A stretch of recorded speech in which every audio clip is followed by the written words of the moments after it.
forces that have been found to commit gross human rights violations. In practice, the Secretary of Defense can grant special exemptions for national security reasons, which is tantamount to not even having a law. As the Special Inspector General for Afghan Reconstruction, SIGAR has issued a new report requested by members of Congress related to reports the Pentagon was keeping U.S. troops from reporting Afghan forces for sexually assaulting children. The report does not paint a pretty picture. Indeed, the SIGAR report says the Defense Secretaries Chuck Hagel and Ash Carter routinely granted exemptions to a number of Afghan units who had already been implicated in gross human rights abuses. Some in Congress are suggesting this requires some modification to the Leahy Law to prevent the mass use of exemptions. Pentagon officials expressed opposition to this, however, saying they believe the law needs to be balanced with America's national security objectives. The SIGAR report did, however, say they were unable to find evidence that the Pentagon explicitly ordered troops not to report Afghan troop abuses, but also weren't trained on how to do so if abuses were observed.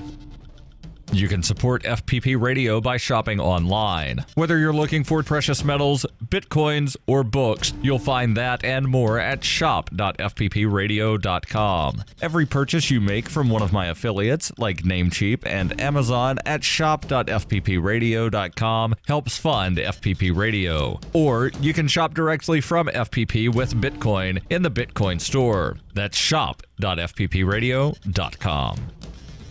UPI reports the NFL rejected an advertisement submitted by a veterans group for its Super Bowl program featuring the message, "Please stand." American Veterans, or AMVETS, sent a letter to NFL Commissioner Roger Goodell saying the league engaged in corporate censorship by deciding not to run the ad and declining to provide a reason. AMVETS National Commander Marion Polk said freedom of speech works both ways. Since 2016, multiple players throughout the NFL have chosen to sit or kneel during the pregame national anthem in protest of equality issues, including police brutality. The protest began with former NFL quarterback Colin Kaepernick, who remained seated during the national anthem at a preseason game as a member of the San Francisco 49ers in August 2016. Polk said the NFL's choice not to include AMVET's ad in its Super Bowl program is an issue of fairness and respect. NFL spokesman Brian McCarthy said the ad was rejected because it could be considered a political statement, adding the Super Bowl game program is designed for fans to commemorate and celebrate the game, the players, teams, and the Super Bowl. It's never been a place for advertising what could be considered by some as a political statement. A similar ad, however, by the Veterans of Foreign Wars with the tagline, "We stand for veterans," was accepted. For over 40 years, Roberts & Roberts Brokerage has been a trusted source for buying and selling precious metals. Gold, silver, platinum, and palladium. They don't feed the banks. They're Bitcoin preferred and have removed the minimum purchase amount for all orders paid in the digital currency. Call Roberts & Roberts Brokerage today for knowledgeable advice on buying and selling precious metals and a forward-thinking approach to new technologies. 800-874-9760 or visit online at rrbi.co. Reuters reports Democrats said on Tuesday they had withdrawn an offer to fund U.S. President Donald Trump's border wall as tough negotiations over the future of young undocumented immigrants, known as Dreamers, resumed in the Senate. A day after the end of a government shutdown linked to wrangling over immigration, Senate Democratic leader Chuck Schumer said he pulled the offer because of what he said was Trump's failure to follow through on the outlines of an agreement the two men discussed last Friday. The Congressional Hispanic Caucus expressed fears on Tuesday that Republicans in the House of Representatives would pursue a harsh immigration bill written by the Judiciary Committee chairman. The House measure would allow Dreamers to renew their legal status for 3 years instead of putting them on a pathway to citizenship, and would call for hiring 10,000 more agents at U.S. borders while shutting down some visa programs and taking other steps to find people who are in the country in violation of immigration laws. During the 2016 election campaign, Trump said Mexico would pay the cost of building a wall along the southwest border of the United States. Mexico rejected the idea. As a result, Trump has been forced to ask Congress for U.S. taxpayer funds for the wall. Government estimates are that it would cost $21 billion. This has been FPP Radio News. Online at fppradio.com. Here is the Onion Weekend Review Transportation Edition. In Albany, a Greyhound bus crash claimed 30 miserable lives Tuesday, finally putting over 24 deadbeat fathers, penniless drug addicts, and hapless bastards out of their misery. Emergency crews at the scene of the merciful accident described the sea of fast food bags, candy bar wrappers, and losing lottery tickets surrounding the crash site as utterly tragic, adding that the scorched corpses inside the bus were, quote, only slightly more lifeless than before the deadly accident. Evidence suggests that most of the victims suffered during the crash and for many years before they even boarded the bus. All I can say is, thank God no one made it. Al-Qaeda is refusing to carry out any further terrorist attacks until the U.S. mass transportation infrastructure is drastically improved, calling the country's roads and bridges a, quote, travesty, unbecoming of a developed first world nation. We want to turn your bridges into rubble. But if we took credit for making them collapse, no one would ever believe us. This is the Onion News Network.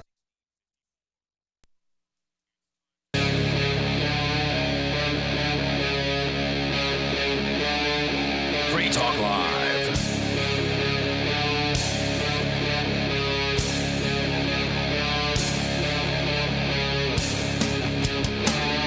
It's Free Talk Live. You may dial in toll-free here and bring up whatever is on your mind.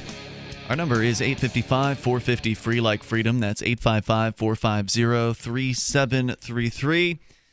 With you in the studio tonight, it's Ian, Mike, and Mark. In case you haven't heard, apparently the government came back this week. They went on a hiatus, some of the government bureaucracies, or at least that's what they would have you believe. I was so happy because it happened on my 50th birthday. It was a great birthday present to see the government shut down. I'm like, wow, the government really does care about us. Or at least the illusion of feeling like the government shut down, because, Mike, you're going to share with us the actual detail on what was spent during the government shutdown. Maybe not the number exactly.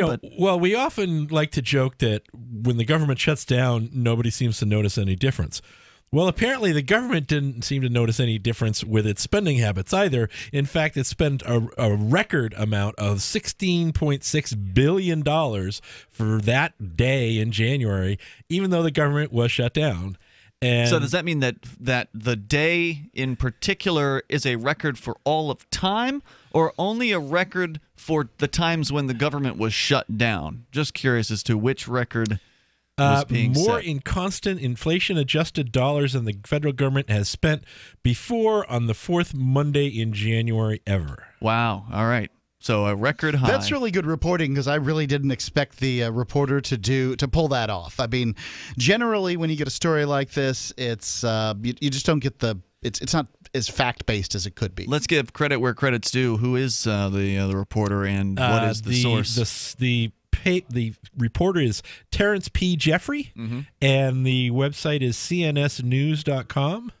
Okay. So applause and very good to them. So there you go, and that bears out what Daryl Perry said to us at the end of last week. So when when this was beginning, I think it was Friday, when the shutdown kind of got started, late midnight or something like that on Friday. And so on that episode, we were talking about these government shutdowns or these threats of government shutdown. And Daryl said every time they end up spending more money than they would otherwise save, because they are still paying plenty of bureaucrats, but also they're paying bureaucrats to go and do things that they otherwise wouldn't normally do. To shut things down. Right. To go. Somebody gave the example of one, I think somebody actually called in about this, who worked for some federal government agency.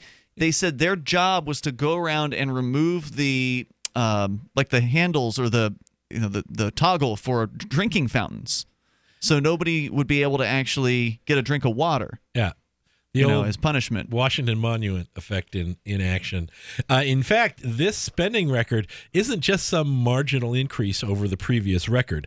The last record was set for the fourth Monday in January was Monday, January 26, 2009, 6 days into Barack Obama's presidency. On that Monday, the federal government spent $14.7 billion. Can you imagine that much money being spent in a day? So nearly $2 billion more was spent on this particular day than the previous record. And it's inflation adjusted, you said, right? Yes. So it's so they're taking inflation into account when they're looking at these numbers. Well, it's a shocking amount of money spent, there's no doubt. But, I mean, the United States government is such a large organization, we wouldn't be able to fathom the amount of money that they would need to spend. Hard to imagine. I mean, so even if they were a voluntary organization, Ian, they're very, very large. A few billion here, a few trillion there, Sooner or later, you're talking about real money. Who's really to notice? I mean, seriously. So then you get the money that they have to spend to pay probably some of these bureaucrats overtime to go around and shut the place down, or shut whatever bureaucracy's semi-down that they're shutting down. But then later we find out that they end up paying back pay to any agents that weren't getting paid. Like if they were to go long enough without getting a paycheck, to where, this one only lasted like 3 or 4 days. It was basically over the weekend. But if they were to actually go for 2 weeks to where they might actually miss a paycheck, then they would just be able to get the back pay. Any guesses on what was the single largest expenditure among all of that spending?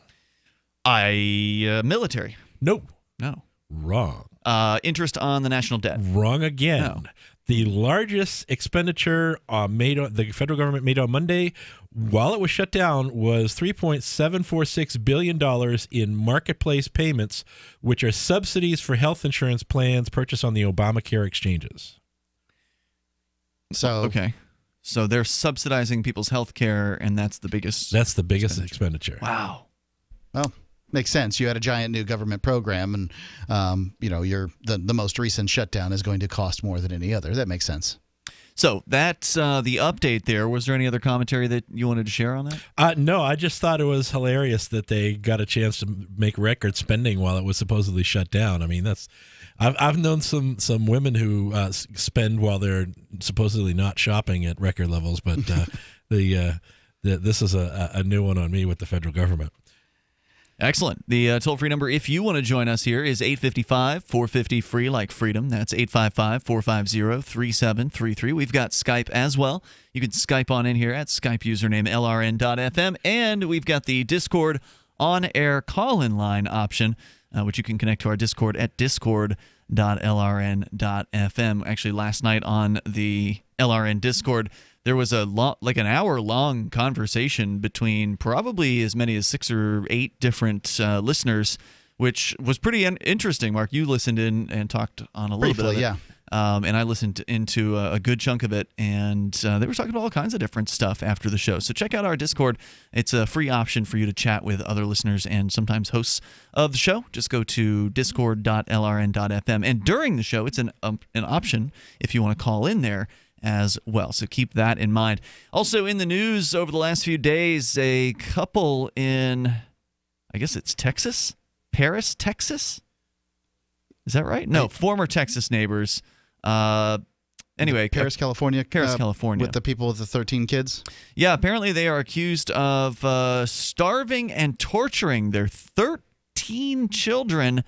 And this story has come out. But, Mark, there's a related piece about this. The parents, by the way, are facing life in prison. Another one of these shocking stories. I mean, I think people they just love these stories where terrible things are going on that could be in your neighborhood. But what did they actually call this starving and torturing their kids? Were they spanking them, or were they actually really? I haven't dug into the story. Let me give you thoroughly. Let me give you a brief summary here of the piece. Okay. And then Mark, you have a story about the California School Board of some sort or some school bureaucracy that wants to have the school system come in on parents who homeschool their children, because apparently these kids were homeschooled. The Paris couple, according to DesertSun.com, who's been accused of starving and torturing their 13 children, dreamed of becoming household names through a reality show that focused on a large, picturesque family, according to a relative who says he spoke with the couple as recently as a month ago. But instead of finding the fame they craved, David and Louise Turpin, age 56 and 49, are now infamous, facing accusations of committing sadistic crimes. The couple was arrested last week. Have you seen this guy's haircut? It looks like a bowl, like a strange bowl cut. It is a sadistic crime. I mean, it's crime against awful. fashion. It's a crime. It looks like a cult leader kind of haircut. It's awful.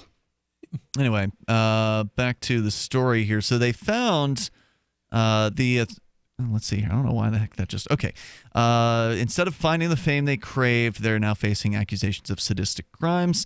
They were arrested after authorities found their malnourished, abused children captive in their filthy home. Some of the children were chained to beds when the police arrived. The Turpins have also been accused of taunting the children with food as they starved. Both parents are now facing life in prison. Their reality TV aspirations were revealed this week by Louise Turpin's brother, Billy Lambert, who gave interviews to Inside Edition and The Mirror in the UK. In those tabloids, Lambert said his sister was obsessed with Kate Plus 8, a reality show about a couple with 8 children, and dreamed of having a similar show about her family. The toll-free number here is 855-450-FREE like freedom. That's 855-450-3733. You need them wasp thin if you're going to have a reality TV show. You know what I mean? We'll continue. Yeah. It's Free Talk Live. She seems happier. Her fur is so much shinier, silkier, softer. She has really mellowed a lot. Sheba is 105 lean pounds of shiny, smooth, happy dog. For life. The shedding has stopped. The itching has stopped. Since 2001, we've helped more than 250,000 dogs get over their nutritional deficiency miseries. And saved our customers bazillions in vet bills. Everything we tried failed except the Dinovite. Come to Dinovite for help. DINOVITE.com.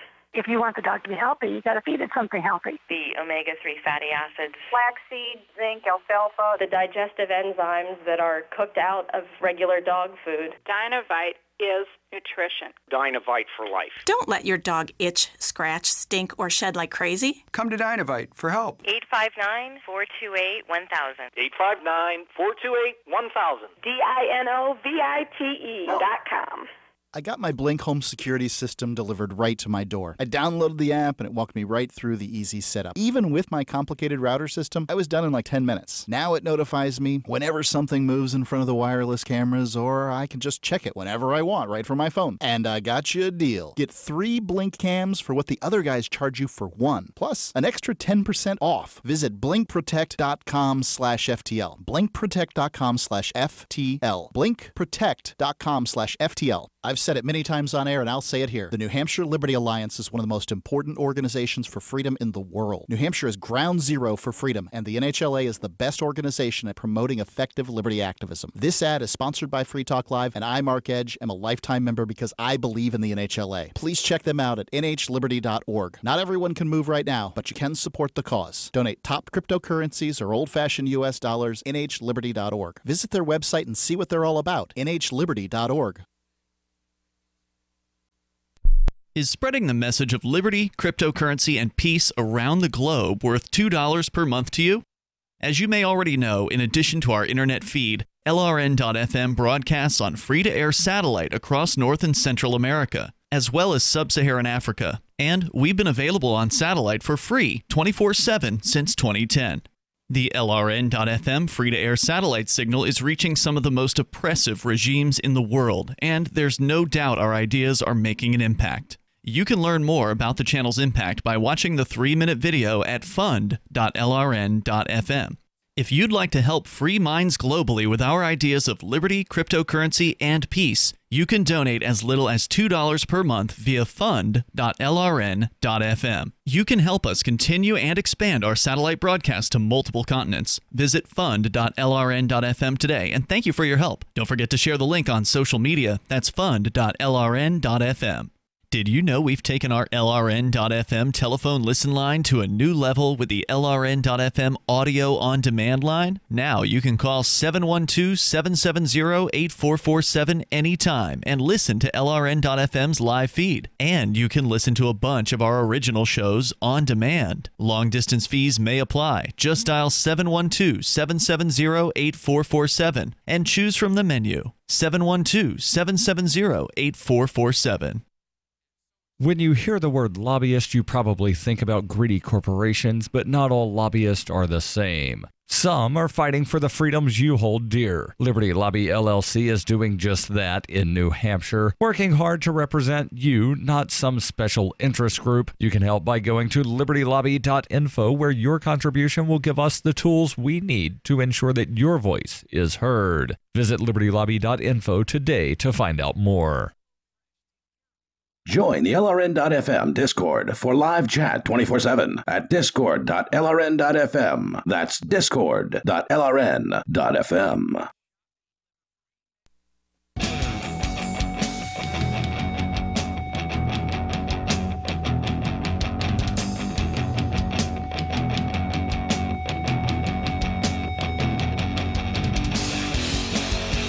It's Free Talk Live. Dial toll free and bring up anything that you want.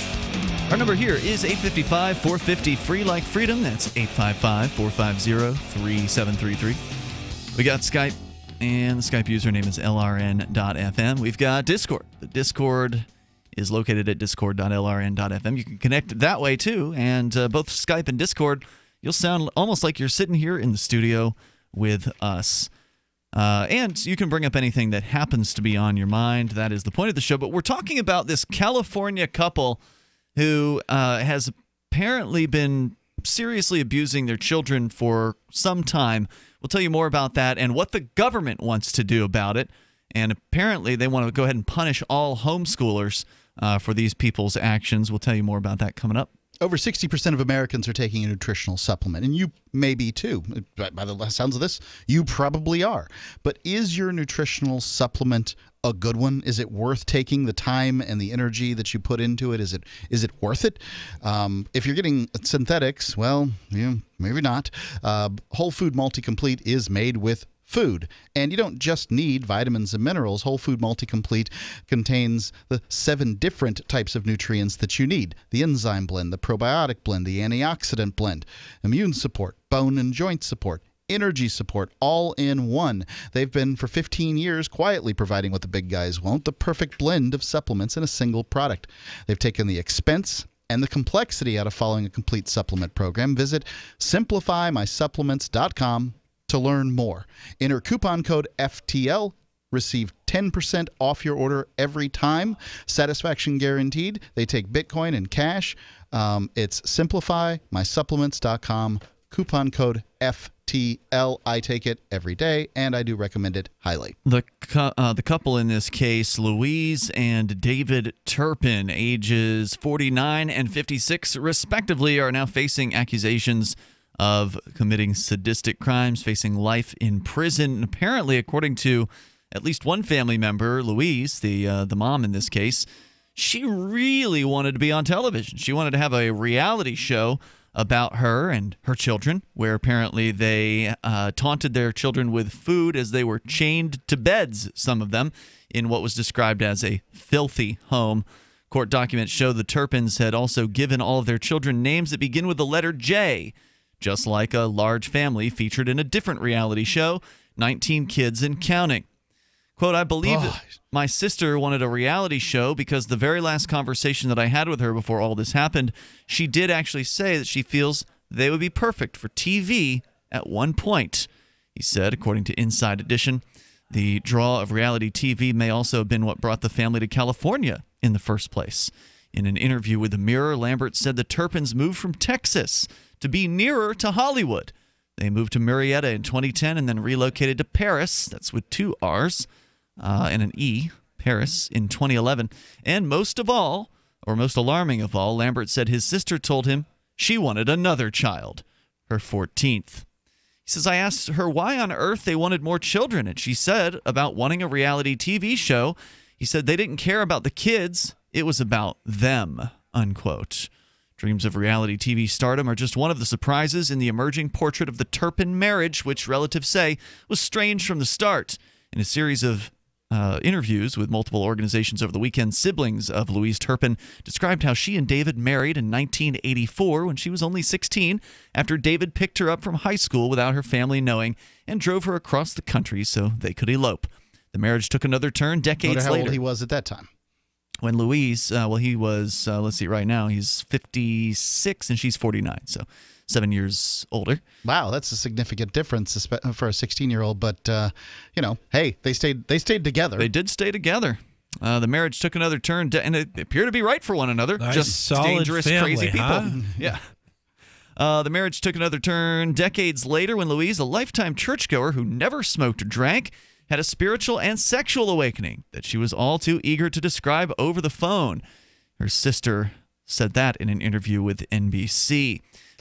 Teresa Robinette is her name. Just spiritual and sexual. We don't really know what it is. Robinette said Louise explained that she had started using her older kids to take care of her younger children, leaving her and David free to make up for lost time and sow their, quote, wild oats, unquote. Louise also described how she and David had met a man online and arranged a hotel rendezvous with him in Alabama. Oh, my. So, I mean, older siblings taking care of younger siblings, nothing unusual or new there. But, I mean, obviously being chained to the bed, yep, pretty weird stuff. What makes it even worse and weirder, her sister said, is that exactly 1 year to the date of the anniversary that she did that, she called me and thought it was funny that David was taking her back to the exact same hotel room, the exact same bed that she slept with this man in, so David could sleep with her in the same bed, said Robinette in the interview. She then broke down crying while describing how a male relative had abused her and several members of her family, including Louise, which she says was a dark family secret. The Turpins' captive children were discovered mid-January this year after a 17-year-old girl escaped the home through a window and then called for help. Police rushed to the house, rescuing 12 other siblings between ages 2 and 29. It's hard to believe that you can keep that many kids keeping chained a up. 29-year-old prisoner in the home. That's the claim. That's the claim. Yeah, and the 29-year-old was like 70 pounds. Does that constitute child abuse, though? 82 it's pounds. It's not child abuse. The 29-year-old was 82 pounds. 82 pounds. 82 pounds is like how much I weighed in 4th grade or something like that. Yeah. I mean, it's itty bitty. That's and insane. Basically, these, you would have to have had your growth stunted to be that size. Yeah, absolutely. It says here that all of them, except for the very youngest, were severely malnourished. One victim, age 12, had the weight of an average 7-year-old. Hestron, this is the district attorney in California there, said the children had been beaten as well as strangled, and severe physical abuse had left them with cognitive impairment and nerve damage. The children were supposedly homeschooled, but some of them lacked basic knowledge of life, including awareness of what a police officer or medication was. The children were allowed to shower only once a year. Sometimes they were chained up for weeks or months at a time as punishment, and this is according to the prosecutor, quote, "I will tell you as prosecutor, there are cases that stick with you and haunt you. Sometimes in this business we're faced with human depravity, and that's what we're looking at here." So, yeah, I would say definitely human depravity from what I'm hearing. Yep. Absolute insanity and as well. The public eats this stuff up. They love the idea that there's there's crazy things going on next door and you don't even know about it. I don't think anyone loves that idea. I don't think anyone would relish finding out that was happening. But the statists do love utilizing these very rare cases to justify new laws that oppress and restrict the rights of everyone. That's wait what's a second. coming. Let me backtrack here, Ian. Love, I mean... Nobody's going to be excited about finding this out. Yes, they are excited about it. Don't forget, they in the eat previous these stories up. The previous presidential administration developed the phrase, never let a good crisis go to waste. All right, so we're going to find out what the plan is here because, Mike, you're right. There is a plot afoot here in California by at least one assemblyman who is calling on the school board to somehow monitor the household lives of homeschoolers. And at least that's what you told me before the show. So we'll find out more about that. Mark's going to share that. Your calls and thoughts are welcome on these sounds like very sick people who apparently deprive their kids of all kinds of things. Frustrated trying to get business capital? Want to take the slow process and rejection out of the equation? GCNLoans.com removes the slow, irritating approval process. Instead, get quick, simple funding. Powered by David Allen Capital, 80% of our pre-qualified clients are approved in days. Pre-qualify at GCNLoans.com and get your money this week. It's that easy. GCNLoans.com. That's GCNLoans.com. The answer to being in control of your own healthcare is freedom from insurance. Become part of a group of self-pay patients that come together to share in each other's medical expenses. Individual share amounts begin at $107 a month and $347 for families. Choose from 3 health-sharing programs. Holistic treatments may be eligible for sharing. See guidelines. Discount programs available for dental, vision, and pharmacy. Go to libertyoncall.org. That's libertyoncall.org. If you're the parent of a man-child, you know how frustrating it can sometimes be. The piercing sound of his video games waking you up at 2 in the morning.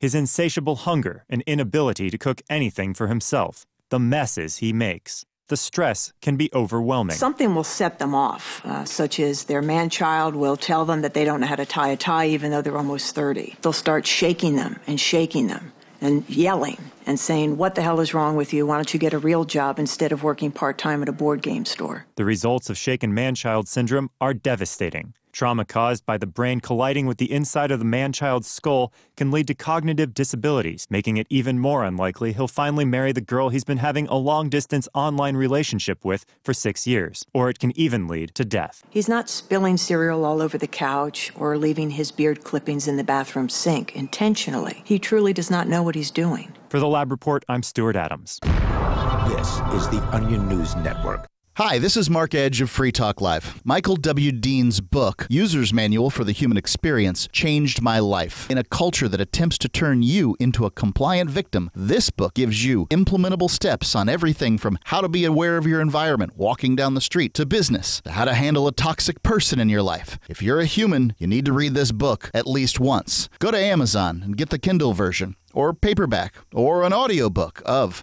A User's Manual for the Human Experience. If you want to know the latest about Free Talk Live before we go on the air, all you need to decide is how you want it delivered. It's your choice. Visit news.freetalklive.com. You can get emailed announcements and participate in contests via our email updates list. Plus, we have a Twitter account that you can follow and a Facebook page where you can become a fan. So visit news.freetalklive.com to get news about Free Talk Live as soon as it's announced and the way you want it delivered at news.freetalklive.com. That's news.freetalklive.com. Since time began, tyrants have taken aim at personal liberties. Now there's a movie that aims back. The government has no more right to tell us what to put in our bodies than they have to take our guns or tell us what books we can read. 6 drug police were eaten by bears while raiding a marijuana farm. On your knees, you dirty hippies! Jesus. On your knees! What's the problem, officer? Today, many cops who enforce pot laws do so only because it provides them with cushy jobs, good benefits, and a chance to push people around. I was an undercover narcotics officer. The drug war is nothing but a farce. The Second Amendment says you gotta keep you and your gat intact. Guns and Weed, The Road to Freedom. A film by Michael W. Dean and Nima Vadadi. DVD available now at gunsandweed.com or on Amazon. That's gunsandweed.com. Makes the perfect gift. Remember, that's gunsandweed.com. You're listening to the best liberty-oriented audio streamed around the clock, on the air and online. This is the Liberty Radio Network at LRN.FM.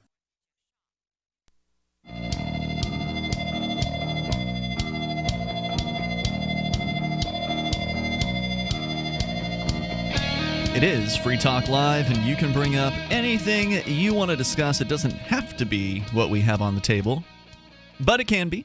Certainly, I'm sure a lot of people have some very strong feelings about the horrifying story out of Paris, California, with a couple in their 50s who was doing some pretty, or allegedly doing some pretty horrible things to their children. In this case, quite a few children, like a dozen of them basically, maybe a little more. Ages ranged 2 to 29, some of them chained up. One of them was apparently able to escape, and that's how the government was brought into the situation and discovered all of the horrors, people being starved. It sounded pretty horrific, and it's pretty shocking that the degree to which these kids were deprived. 29-year-old was 82 pounds. Yeah, that's pretty drastic. That's like child starvation in Africa kind of level of body weight. That's insane. We'll continue here. Also want to let you know about cryptocurrencies like Zencash over at Zencash.com. It's one of the newer cryptocurrencies on the scene. Came out in 2017, and it was founded by actual liberty-loving voluntarists who wrote voluntarism into the white paper. Zencash is a cryptocurrency dedicated to peace, anonymity, and decentralization. You can find out more at Zencash.com. And they took some of the best tech, by the way, like zero-knowledge anonymity. Yeah, that's right. Anonymity is in Zencash. and decentralized autonomous organizations, which has been very successful with Dash, for instance, in helping govern these currencies that use them. So they're adding in some of the best tech and creating a secure platform for money and messages. And at some point, they're saying it'll be for media distribution as well that can be sent to anyone, anywhere in the world. So go to Zencash.com to learn more about that. Let's go to Vernon, then we'll find out what the government, or at least what one agent in the California government wants to do as a reason. Because, whenever something horrible happens, there's got to be a new law. Yeah, the government will fix this. Let's go to Vernon first, though. He's in New Orleans listening online. Hello, Vernon. In the land of make-believe, let's just pretend that we're in a land where there is no government and there's no and there's no police that you can call. And this situation had happened, and so the little girl ran to the next door neighbor, and and complained about the situation. What would happen in this make-believe land? Good question. Would the neighbor call the militia? Keep in mind, would the neighbor have to pay for that, or how would that work? Keep in mind that these people were already living in California, which is one of the most draconian states in the United States already. We're talking about make-believe land here. Okay, so it's fine that you don't want to talk about the failures of the state as it currently exists. But in make-believe land... That's a good question. I never purport a world without government. I purport a world without a monopolistic government. So one would presume that you would get the same customer service or better from the state as from the government that you currently get, if governments could then compete. That's not a good answer. Is we're talking about this family has relatives. Where were the relatives in this? Were they aware that the kids were being treated this way? If they were... It's not clear from the news that I just read that they were well aware of how bad things were inside the house. And they why knew not? They were crazy. I mean, wouldn't you consider it kind of weird if your brother or sister wouldn't let you into his family's home? They never invite you over. Yeah. Well, I understand why people would invite me over, but I would think it would be very clear in a world, if we're playing this fantasy world game, that organizations of people with guns would exist. Those organizations would be welcome in people's homes if their children welcomed them in. Right? So this young person that escaped would be able to open a door and say, "Hey, let's go to my house." Presuming she has a key to her own home, which is very unlikely in this circumstance. They weren't even letting those kids outside of the house, and they claimed they didn't even know what a police officer was. She lives there. She does live there. And That's then true. those people would go in with likely cameras on them and record what they saw. What they saw would be reprehensible to the average human being, and the quote-unquote freeing of those kids would probably be done relatively quickly and in the same order. I don't think much would change. It may not be as easy as you think. And you would probably have a home ownership policy held by the parents over this property that in a governmentless society would include protection of rights of members of the family. And so therefore That's awfully speculative. Awfully speculative, but it's pretty common in anarcho-capitalist theory that insurance companies would step up and offer competitive policies and protection of individual So rights. what you're saying is there would be somebody would have an insurance policy, and part of that policy would be if the insurance company wants to check out your home for, signs of abuse, they can do that. I mean, an abuser isn't probably going to sign up for that particular policy, right? And that might be a good indicator that there's something funny going on. Well, I mean, whether or not somebody has insurance.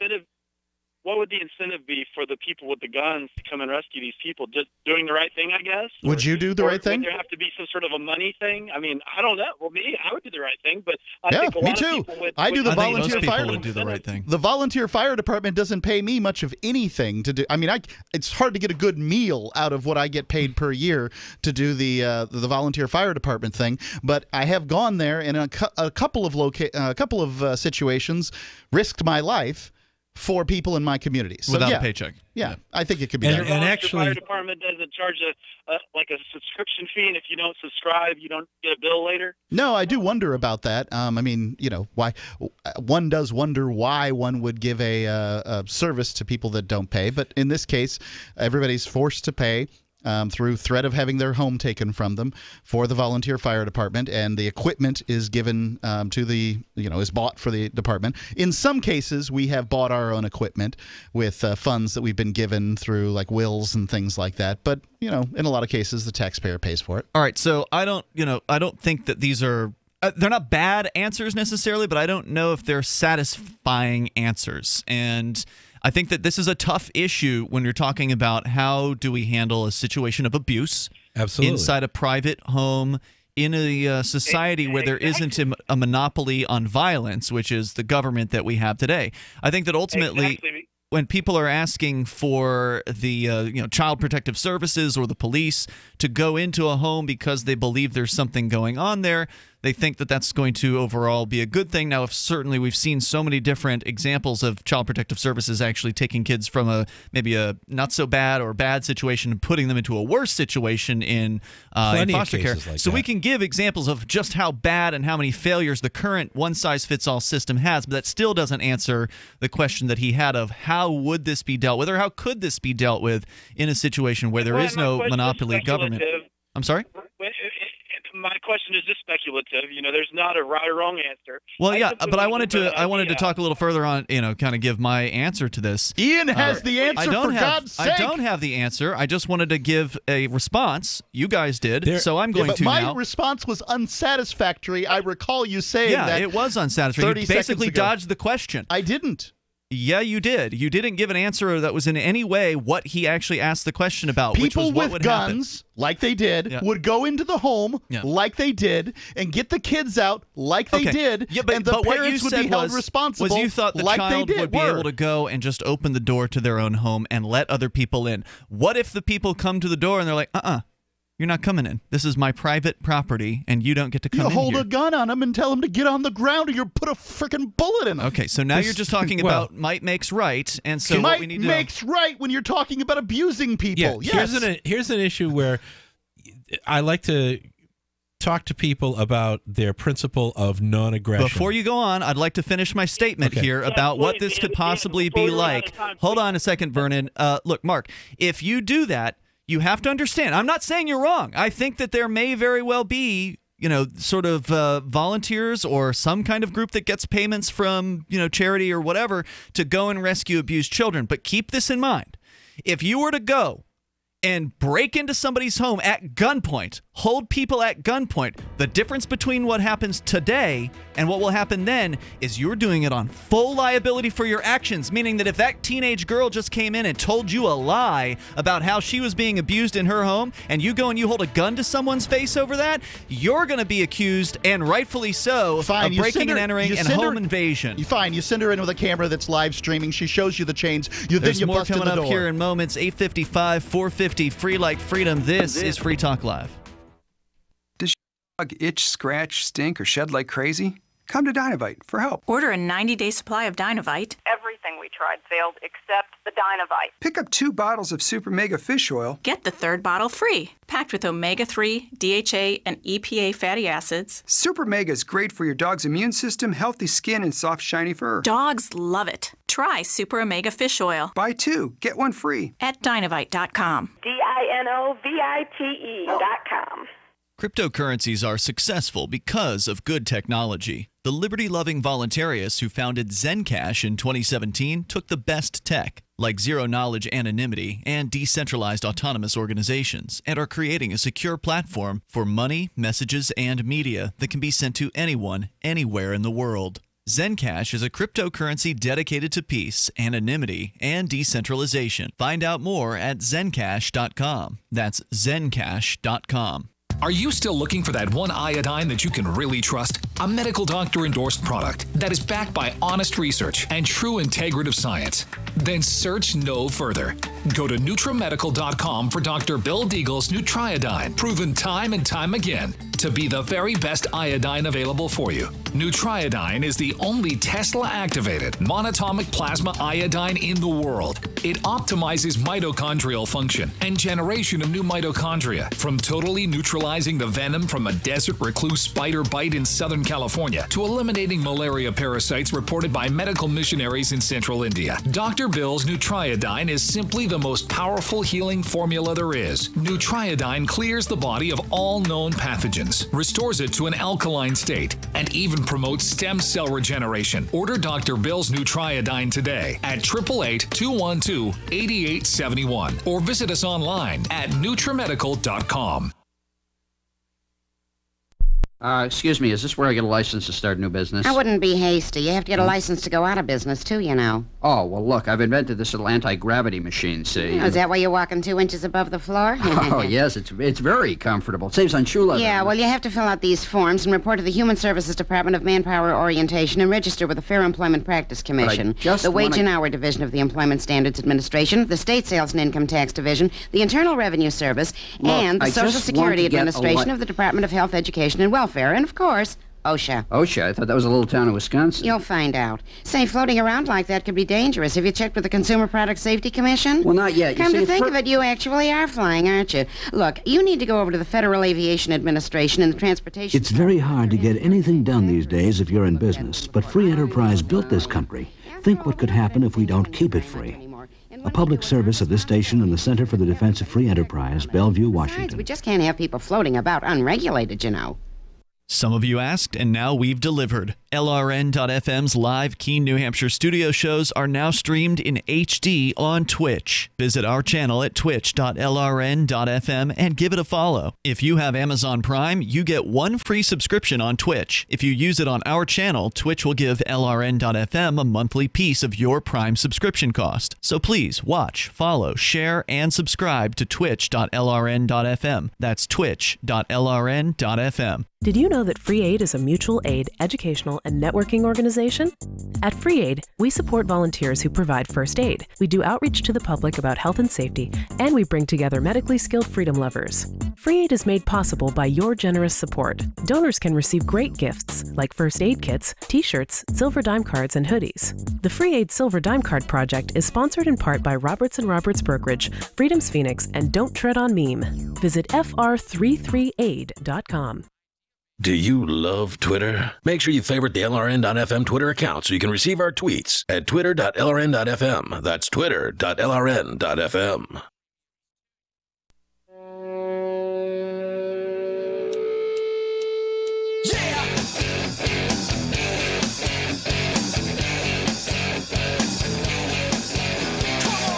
It's Free Talk Live, and you can bring up whatever you want right here. The toll-free number is 855-450-FREE. That's 855-450-3733. We do have Skype at Skype username LRN.FM. You can also call in on the Discord on-air call-in line at discord.lrn.fm. Here in the studio tonight, it's Ian, Mike, and Mark. Speaking of our Discord, you can go to discord.lrn.fm. It's a series of chat channels and voice channels that allow you to interact with other Free Talk Live listeners, both during, before, and after the show. And it is free. It's super easy to use, to install, to get set up with, and it's working out. We've had over 200 people. I think it was like 220 plus the last time I looked at, sign up for this within the last couple of weeks since we started with this. So I would say that's an unqualified success. And according to Stefan in Ohio, who's the guy that actually set it up initially, he says that that's the most popular libertarian Discord that he has ever seen. So check it out at discord.lrn.fm. Vernon dropped off there right as we started that last break, but he'd called in about what would happen if we didn't have this monopoly on violence known as the government in a situation where a lot of people would say this is the reason we have government, right? Is to come into the home of some sick effers like these 2 people who are alleged to have been abusing their children for many years, keeping a 29-year-old captive, one of their children, and as young down to 2, so a very wide range of children, keeping them captive in their home in California, starving them, the 29-year-old at 82 pounds when the police finally came in there and rescued her or him or whoever. And just an absolutely horrifying story, which led to a discussion of, all right, well, what would this be like if we didn't have this monopoly state, if we didn't have the violent government that we have? What would a situation where abusive parents, and there are abusive parents, obviously, how would that situation be handled in the absence of the violent monopoly? And that's what we were just starting to talk about. And one of the important points that I wanted to make sure we talked about was that in the marketplace, where there would still be a need for somebody with a gun or a group of people with guns to go in and take kids from abusive parents, the difference between here now with the violent monopoly and the sort of future that we might possibly see if we, see this vision come to reality, is those people who take actions like this would be liable for their actions. Today, if the police screw it up, and they go into the wrong house, on a drug raid, for instance, where they get the wrong address and they terrorize a family, hold an old 90-year-old woman at gunpoint, or shoot her to death, as they did in Atlanta several years ago. They kill some innocent person because they got the house number wrong, or they got the right house number but the wrong street, or whatever. There are tens of thousands of raids in the United States per year, and some liability of them are bound to be law is wrong. so screwed up that a criminal can sue you for him tripping on a ladder trying to break into your house. That's true. That's a different situation. But with the police, they're basically immune from any liability. They can botch it up as bad as they can botch it up. Kill innocent people, burn a house down, throw a grenade in a baby's crib, and almost none of those times will the police actually have to even say they're sorry, let alone face any kind of consequence. So in a marketplace situation, if somebody comes across the information of abuse being committed, they better be real sure that they have a case rather than just the say-so of somebody in that home. Because that's what a lot of times the government will do, is some neighbor will call in, right? They'll call CPS on some the parents they don't like. Maybe there's no abuse going on, but they heard a fight happen or allegedly heard a fight. Or maybe they didn't hear anything, but they just want the CPS to investigate them. So they'll call in, and then those CPS people will turn their lives into a living hell, even if they're completely innocent of what happened. This is why I brought up the family, okay? The relatives, the brothers, the sisters, But the relatives cousins. don't know. The relatives, if they don't know, they're not being family. Okay, Well, but they're not everybody wants family. They're 1,000 miles away. But this is where the difference. If we're all come from a Judeo-Christian tradition here, and in one of the things that they talk about in the Bible is that you are your brother's keeper. Mm-hmm. And there's a meme that goes around Facebook where you've got pictures of Jesus preaching to people, and they say, why don't we just give our money to the Romans and they'll take care of the poor people? And he says, let me start again. let me start over and tell me where I lost you, okay? Right. This is the idea. Preaching community. Being your brother's keeper. And this is, I don't think that's as modern. Blood does not really define who is your brother. We are all neighbors. We are all responsible for each other personally, not through the state. I agree completely with what you're saying there. Okay, so but some people don't want to talk to other people, and they avoid their neighbors. Are we clear there would be organizations that would provide security, and those organizations would be armed? Yes, and they would be better in a market situation because they're liable for their actions. I would agree that they would be somewhat liable, and they will certainly be more careful. But they're fully liable. You kidnap somebody, and they weren't doing what you say they were doing. You're a kidnapper now, rather than a savior. You've got the Humane Society and the ASPCA. Has the ability, so private organizations have the ability to trespass on your property if they believe that's with the government. Yeah, but they're quasi-governmental. They have a legislative imprimatur, but they're still a private organization. Yeah, it's right. I mean, that much is true. Let me go on with my example. Okay, so if you're let's say I'm in charge of one of the agencies of gun-toting people, right? In a voluntary society. Okay. We'll call it a security firm. Yeah. And my security firm gets this bedraggled, thin young lady who comes in. How old was she? 18? 17 years old. She says, my parents are holding all my siblings. I've got 12 siblings. They're being chained to the beds. Yep. We're not getting fed anything. Blah, blah, blah. Like all the lists of the stories in this story here in Paris, California, of this family that had the 13 kids that was starving them and all that stuff, right? Yeah. And upon that, I say, okay, let me get this straight. You've got 12 siblings. They're in a home. Your parents, have them chained to the bed. Your father has a haircut that is a crime against humanity, and all these things. Like I get it all written down on a piece of paper.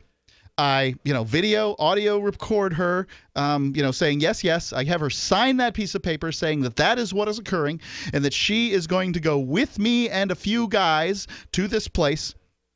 We're going to knock on the door, and we're going to go in, and we're going to find out what's going on in that house. No matter what someone says at that door, she testifies it is her home and that she has the ability to let me in. And with that piece of paper, I do believe that I could go in without too much responsibility from an arbiter. From saying, a principle of being a good Samaritan. Right. Look, arbiter, I understand that this woman is suffering from a psychosis. I got her on audio and video. Watch the video. This is what happened. And to me, she seemed completely in possession of her, mind. And it's not like this hasn't happened. I show a few instances in life where, people have, kept their kids locked up in cages and stuff. We've read the stories here on air. And I say, what do you want me to do, Mr. Arbiter? I just had to find out whether or not the kids were locked up, and they didn't want to let me in. So what could I possibly do in that circumstance? And I don't think you would be held responsible in a voluntary society, as you call it, for that particular situation. And even your neighbors' insurance companies could do that sort of function, because any sort of situation where an egregious crime like this occurs is going to, first off, impact the value of the home where it occurs. Sure. And by extension, drag down the value of all the other homes in the neighborhood. So you've got an economic property crime happening in progress that's centered on this personal crime against the children. Yeah, and I would think that you would probably have to have some kind of home security coverage in a world where, essentially the state wasn't a monopoly.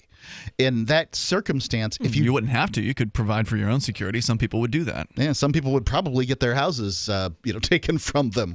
I mean, who's going to make sure that property is yours? Who's going to? I mean, there's no government. There's title companies for that. The title company is covering you or not covering you. I'm not sure whether you're paying for that or not. And if you've got competitive title companies with competitive titles, then you've got a nice situation where everybody's going to be fighting over things, and you've got different insurance companies that have to arbitrate the issue. This is why I hate the term anarchy, is because that's not what I'm talking about here. I'm talking about decentralized, autonomous organizations that are able to provide protective services like the government does, and probably better because competition tends to make things better, and that you have an option.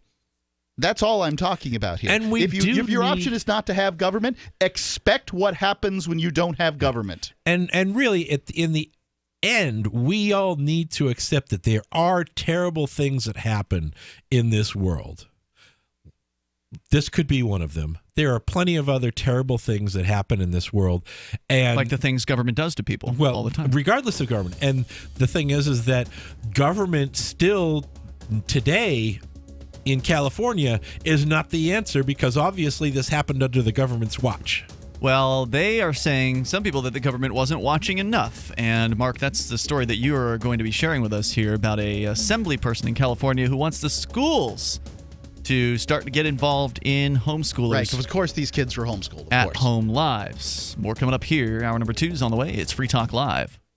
It's about time something new came along for better selling and buying online. And I found it. What now, Marge? It's buysellmakeoffer.com. Never heard of it. It's a brand new company. That's why you've never heard of it. It's the newest and best way to sell any products online. I did all the research. Sell my car? Yes. Our home? Yep. My golf bag? Your golf clubs. All of them. How about your purse collection hoard? Hey, now. You said any product. Right. I did. We get 30 days free. Really? Packages starting from only $9.95. And buysellmakeoffer.com will never charge item fees, ever. Never. And this is cool. Listen to this. You can even use Skype or video to show your items. That's cool. Yes. All we have to do is go to the website, sign up, and then load our stuff to sell. I love this site. Buysellmakeoffer.com. Buysellmakeoffer.com. You got it? Buysellmakeoffer.com. Buysellmakeoffer.com. Better selling, better buying. Radio is the most personal of mediums. I exist right now in your head. If you listen to Free Talk Live regularly, you know me. Free Talk Live is on more than 160 radio stations around the U.S. and has been downloaded on every continent around the world. Hundreds of thousands of listeners with ad packages from $600 a month to $6,000 a month. Imagine what we can do for your business, project, website, or idea. Email me, mark@freetalklive.com. Here's a chance to do a little activism while you're cruising Facebook, Twitter, or Google+. Between the LOL cats, the recipes, the hot girls, and the inspirational sunrise memes, Free Talk Live's posts pass by your newsfeed. Like them, comment. It gives us more exposure. If you don't see our posts, click like at facebook.freetalklive.com and then hover over it to click Get Notifications. It's an easy way to spread the ideas of liberty a bit further. I know you're busy, but you can spare that 1/10 of a calorie it takes to click on something. facebook.freetalklive.com. You're listening to the live edition of Free Talk Live. Hour number 2 is next after the news here on the Liberty Radio Network at LRN.FM. From Keene in the Shire, the Liberty Media capital of the world, this is Daryl W. Perry, host of FPP Radio News for Wednesday, June 24th, 2018. Silver is trading at $17.25 per ounce. Gold is valued at $1,351 per ounce. Zencash is trading at $38, and the average price of Bitcoin is $11,386. Antiwar.com reports, in theory, the Leahy Law bans the U.S. government from directly assisting foreign forces that have been found to commit gross human rights violations. In practice, the Secretary of Defense can grant special exemptions for national security reasons, which is tantamount to not even having a law, as the Special Inspector General for Afghan Reconstruction, SIGAR, has issued a new report requested by members of Congress related to reports the Pentagon was keeping U.S. troops from reporting Afghan forces for sexually assaulting children. The report does not paint a pretty picture. Indeed, the SIGAR report says the Defense Secretaries Chuck Hagel and Ash Carter routinely granted exemptions to a number of Afghan units who had already been implicated in gross human rights abuses. Some in Congress are suggesting this requires some modification to the Leahy Law to prevent the mass use of exemptions. Pentagon officials expressed opposition to this, however, saying they believe the law needs to be balanced with America's national security objectives. The SIGAR report did, however, say they were unable to find evidence that the Pentagon explicitly ordered troops not to report Afghan troop abuses, but also weren't trained on how to do so if abuses were observed. You can support FPP Radio by shopping online. Whether you're looking for precious metals, bitcoins, or books, you'll find that and more at shop.fppradio.com. Every purchase you make from one of my affiliates, like Namecheap and Amazon, at shop.fppradio.com helps fund FPP Radio. Or you can shop directly from FPP with Bitcoin in the Bitcoin store. That's shop.fppradio.com.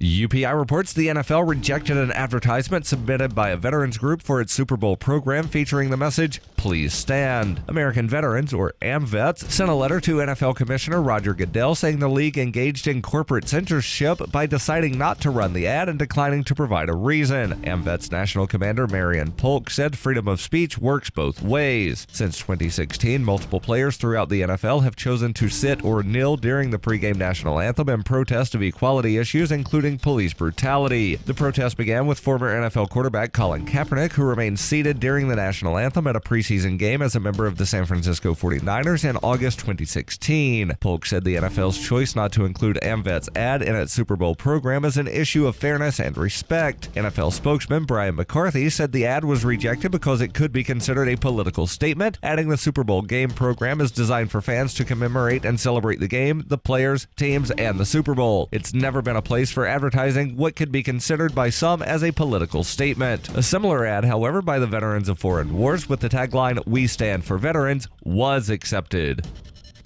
For over 40 years, Roberts & Roberts Brokerage has been a trusted source for buying and selling precious metals. Gold, silver, platinum, and palladium. They don't feed the banks. They're Bitcoin preferred and have removed the minimum purchase amount for all orders paid in the digital currency. Call Roberts & Roberts Brokerage today for knowledgeable advice on buying and selling precious metals and a forward-thinking approach to new technologies. 800-874-9760 or visit online at rrbi.co.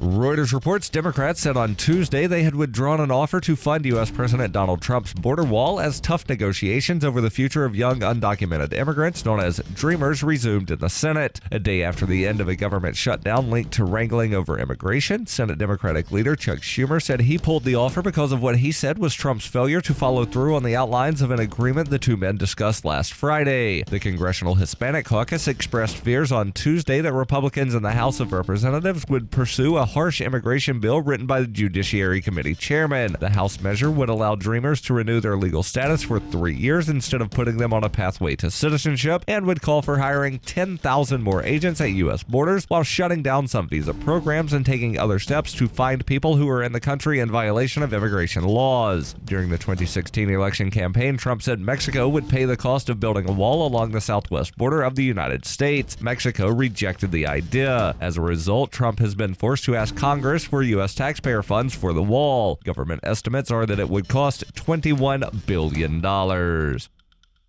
This has been FPP Radio News. Online at fppradio.com.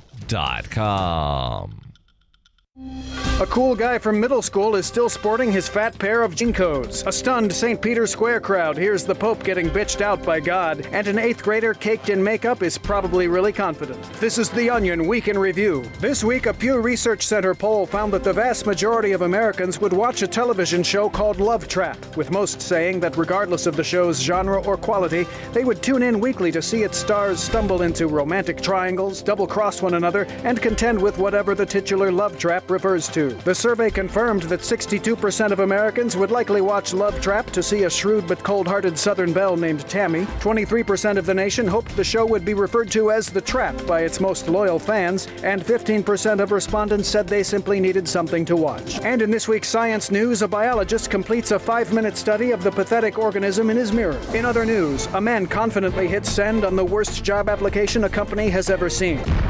This is the Onion News Network.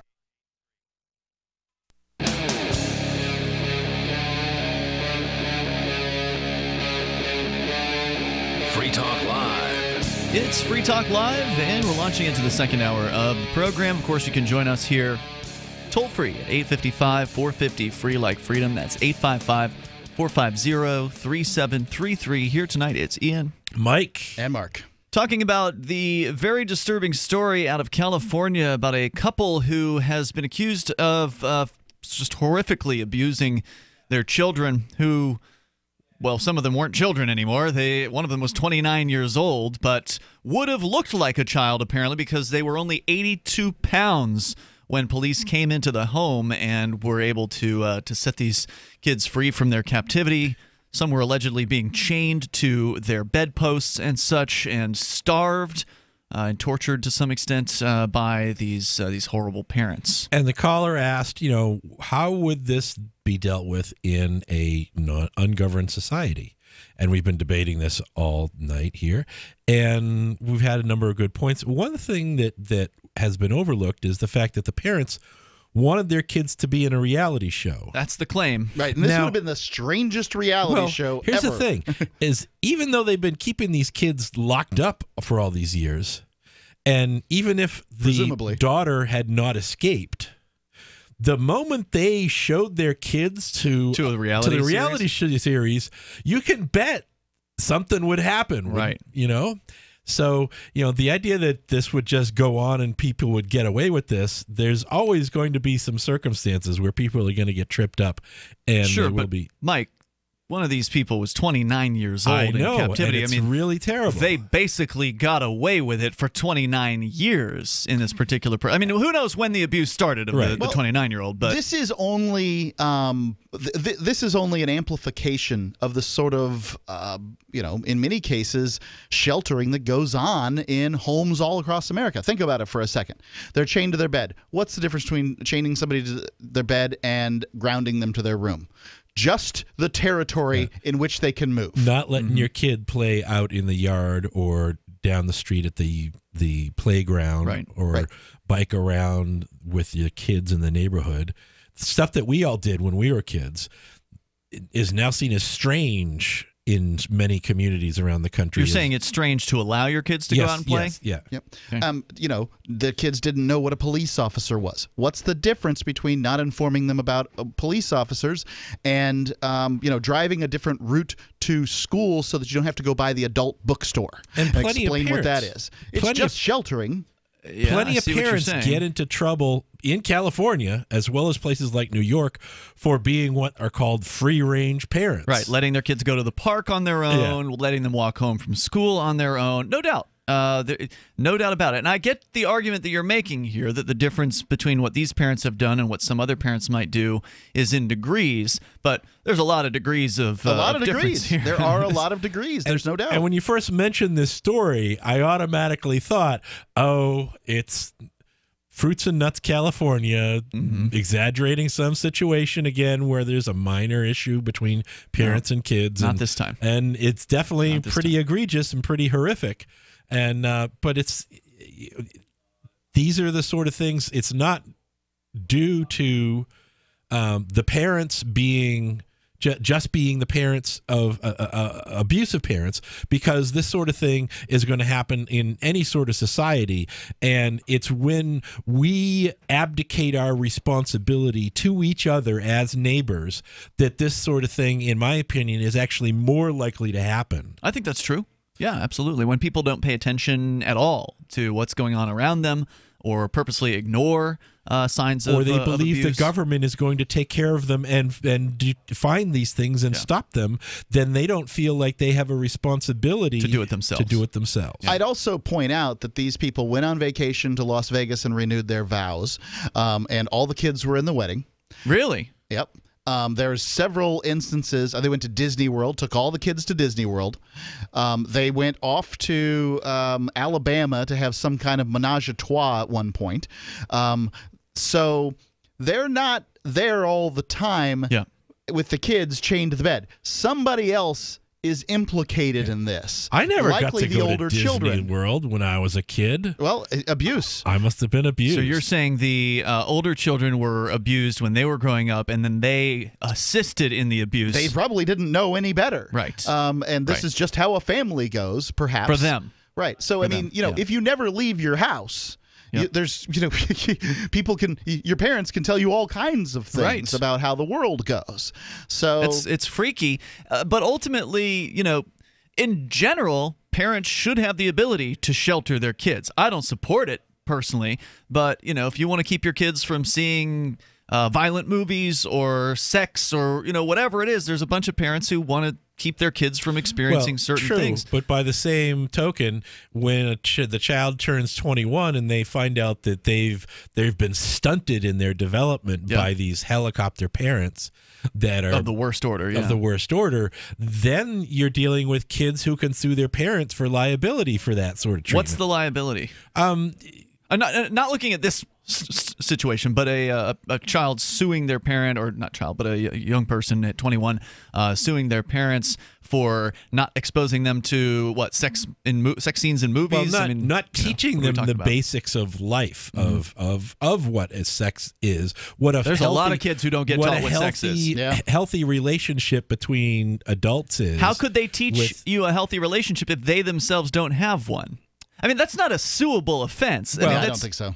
What is the if you are going to have obligation? Kids, you have a responsibility to teach your kids, and if you don't have that ability yourself, then you're. What if you want to teach your kids that relationships are dangerous and relationships lead to heartache? And the best I can tell, your responsibility as a parent is the same responsibility that Cro-Magnon man had out on the savannah.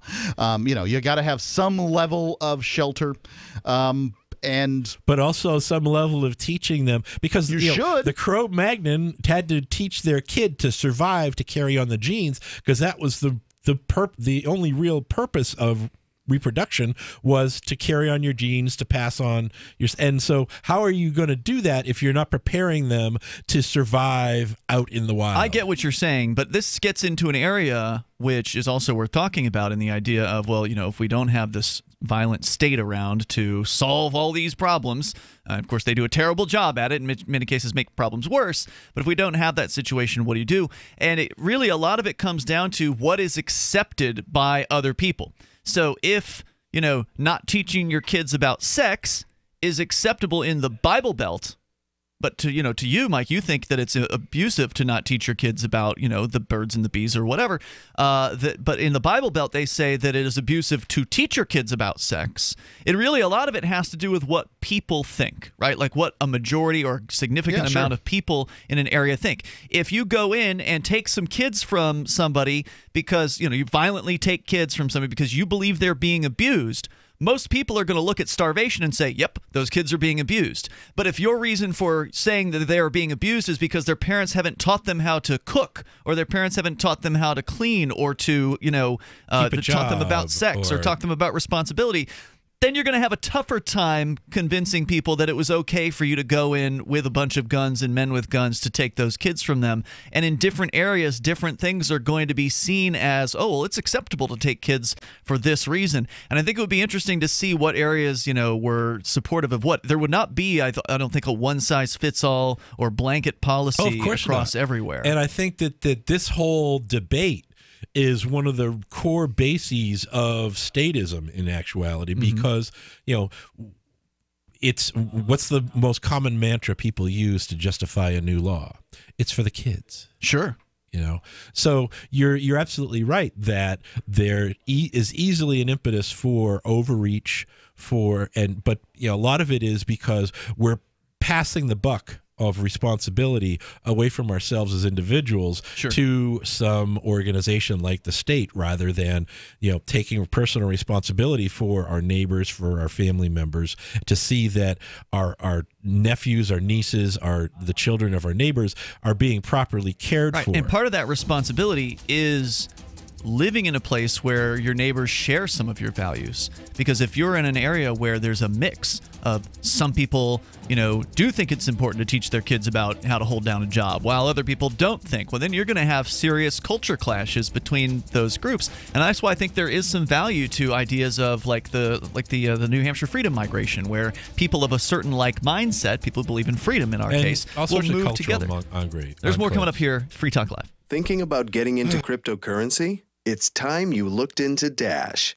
Dash is digital money that you can use to send instant and private payments anywhere for pennies. Dash offers a decentralized network where miners are rewarded for keeping it strong and safe. Dash has made a huge impact in the crypto world. Start your journey. Check out Dash.org for more information and get in now on the future of cryptocurrency.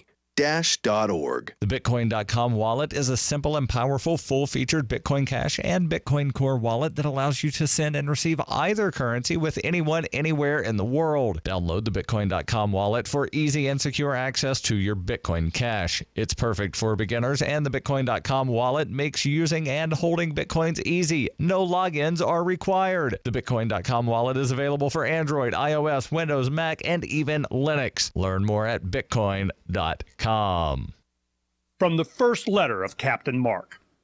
History is full of flowery documents claiming to limit the power of the crown, but these poetic social contracts have been impotent to prevent the predation. Limited government is a lie they use to keep us submissive. The crown cannot be trusted to abide by its founding charters, nor its treaties, nor even its own rules. The essence of the crown is centralized violence, and I've had enough. That's why I raised my black banner. I am no revolutionary. My aim is not to reset the cycle of violence, but to break it. My aim is an evolved society, invisible to the crown, not a new hierarchy, but decentralized networks with no central figure for the crown to target. If you want your servile life, keep it, but we will not submit to the crown's agenda. And when you are ready to stop being its beast of burden, ready for adventure and opportunity, join us at pirateswithoutborders.com. Why did you move to the Shire? I moved here to the Shire because there's other people around who take liberty just as seriously as I do.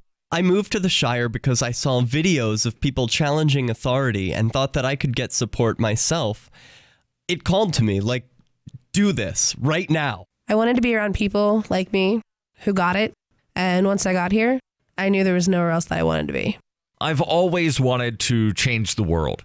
So I moved to the Shire to join people who were actually working towards doing the same thing.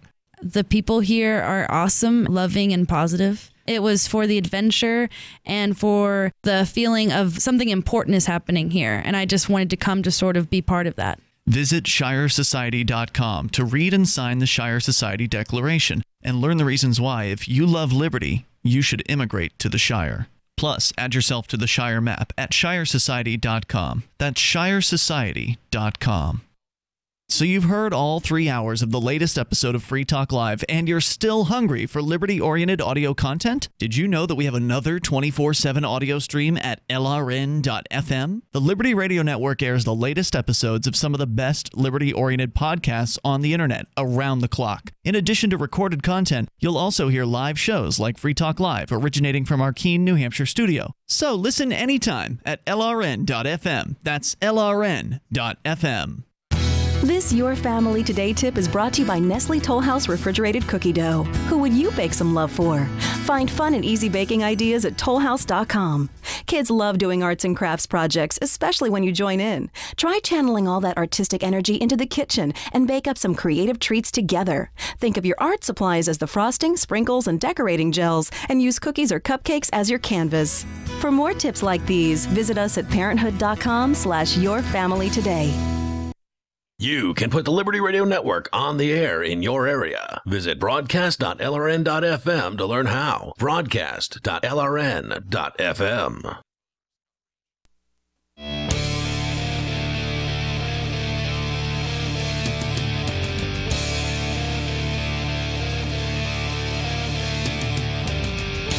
Free Talk Live. You may dial toll-free here. You can share your thoughts on the sick people who were allegedly keeping their kids captive in their home to as late as age 29. It was the oldest one found there, but they only weighed 82. That child, they might have very much acted like a child because they apparently had no culturalization whatsoever, weren't allowed to leave the house, and apparently starved and allegedly chained to various different parts of their bedrooms. Very disturbing story, and as you guys, I think one of you suggested that the older children may have also been involved in repressing the younger children, sort of assisting their parents. This family traveled to some extent, at least, and the parents traveled by themselves. Two parents are not going to herd 13 kids. Yeah, it's they're outnumbered. It's a crazy situation. They apparently wanted to be on a reality television show, and looks like they're going to get their wish, at least about being on TV, but not the reality show. TV. Aspect of it. So some very, very disturbing news there. But Mark, let's get into the actual news that follows this about how the government is saying they're going to do something about this. We'll get into that here in a moment, but I do want to let you know about the Blink home security system, which you can get for a very affordable price. In fact, you can get 3 Blink cams for what some of the other guys might charge you for one of those wired cameras in a wired camera system. You go to blinkprotect.com/FTL, and you can get yours there. It will be delivered to you. You open up the box, pop the batteries in the cameras, put them wherever you want, and set it all up with their Wi-Fi, your Wi-Fi-enabled device, so like a tablet or a smartphone. It's all done via an interface, which is very, very simple. It's web-based, and it's really going to take you just a matter of moments to get this thing set up. It's not a big deal at all, unlike a wired camera system where you got to drill holes and run wires and probably hire a professional to do all that stuff. So do it yourself with blinkprotect.com/FTL, like Free Talk Live. That's blinkprotect.com/FTL. And one of the allegations about this couple is that they homeschooled their children. Now, whether there was actually any meaningful I think that's education, one of the more likely allegations. Yeah, whether there was actually any meaningful education going on within this home besides how to starve your brothers and sisters and torture them. And they had to recite Bible verses in length. Really? Yeah. This is a pretty common thing. I had to remember all of Luke 2, for instance. Can you recite some of it right now? And it came that time in that land where, I don't know, Herod did some... I don't know. I really don't know. Something about, the holy hosts You get around pinched them. if you do it wrong. Yeah, apparently that didn't work very well on I was retaining the memory. Kindergarten. I mean, through second grade, every year we'd around Christmas time, we'd have to do Luke 2. And... what do I care? I've tried to repress all that crap. You went to anyway. school. You went to a school, Braden right? Christian school, yeah. Okay. And but this is commonly done. As a matter of fact, in Islam, they have young people and adults memorize the entire Quran. It was more, I think, common in the past, but yes, that has happened. It's happening. Madrasas all over the world. That's pretty. And that's really for a lot of them, the only book they ever read in their lives. Yeah, I mean, so if we want to call child abuse, I think that forcing your kid to do that sounds like child abuse too. So despite all of the examples of homeschooled children being smarter, being better educated, number one in the spelling bees, all the evidence of homeschooled children just being above and beyond way better performers than their government school or even the private school counterparts, every now and then you'll get a story trotted out like this where some sickos have been homeschooling. Freedom is messy. It gives you the ability to achieve greater things as an individual, but you can also fail. You can also fail, and it also gives you the freedom to, commit greater crimes when you don't have as much accountability. Yeah, so the U.S. public school system, more than 19%, really close to 20% of graduates. I'm not talking about the people that go to jail first, who drop out, and all those other folks, but graduates are functionally illiterate.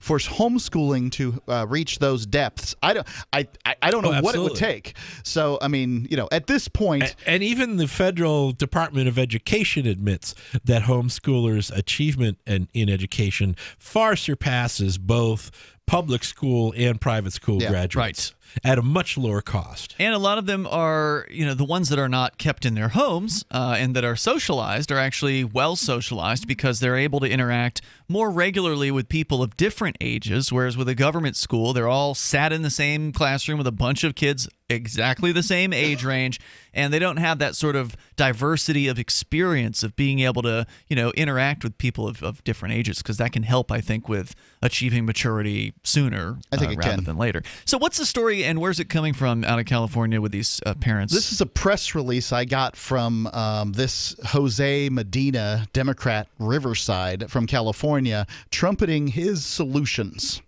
Okay. So Assembly member Jose Medina released the following statement in reaction to the finding of homeschooled children held captive by their parents in Assembly District 61. I was very disturbed to learn about the horrific violence that has taken place in our community, and I'm thankful that these children are now in safety. I'm extremely concerned about the lack of oversight the state of California currently has in monitoring private and home schools. Now let's clarify.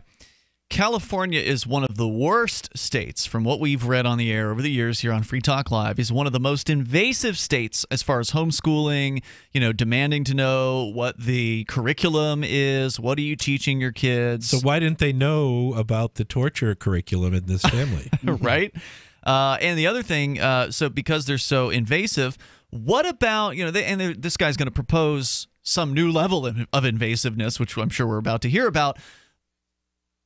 If the government doesn't know the kids exist in the first place because they never leave the house and the parents have never reported the fact that they have kids to the government school system, how is whatever they're going to propose going to be effective? All right, so what's on the table here according to this assembly person? Yeah, I was just looking up what the states are that have the highest regulation, and they say Massachusetts, New York, Pennsylvania, Rhode Island, and Vermont.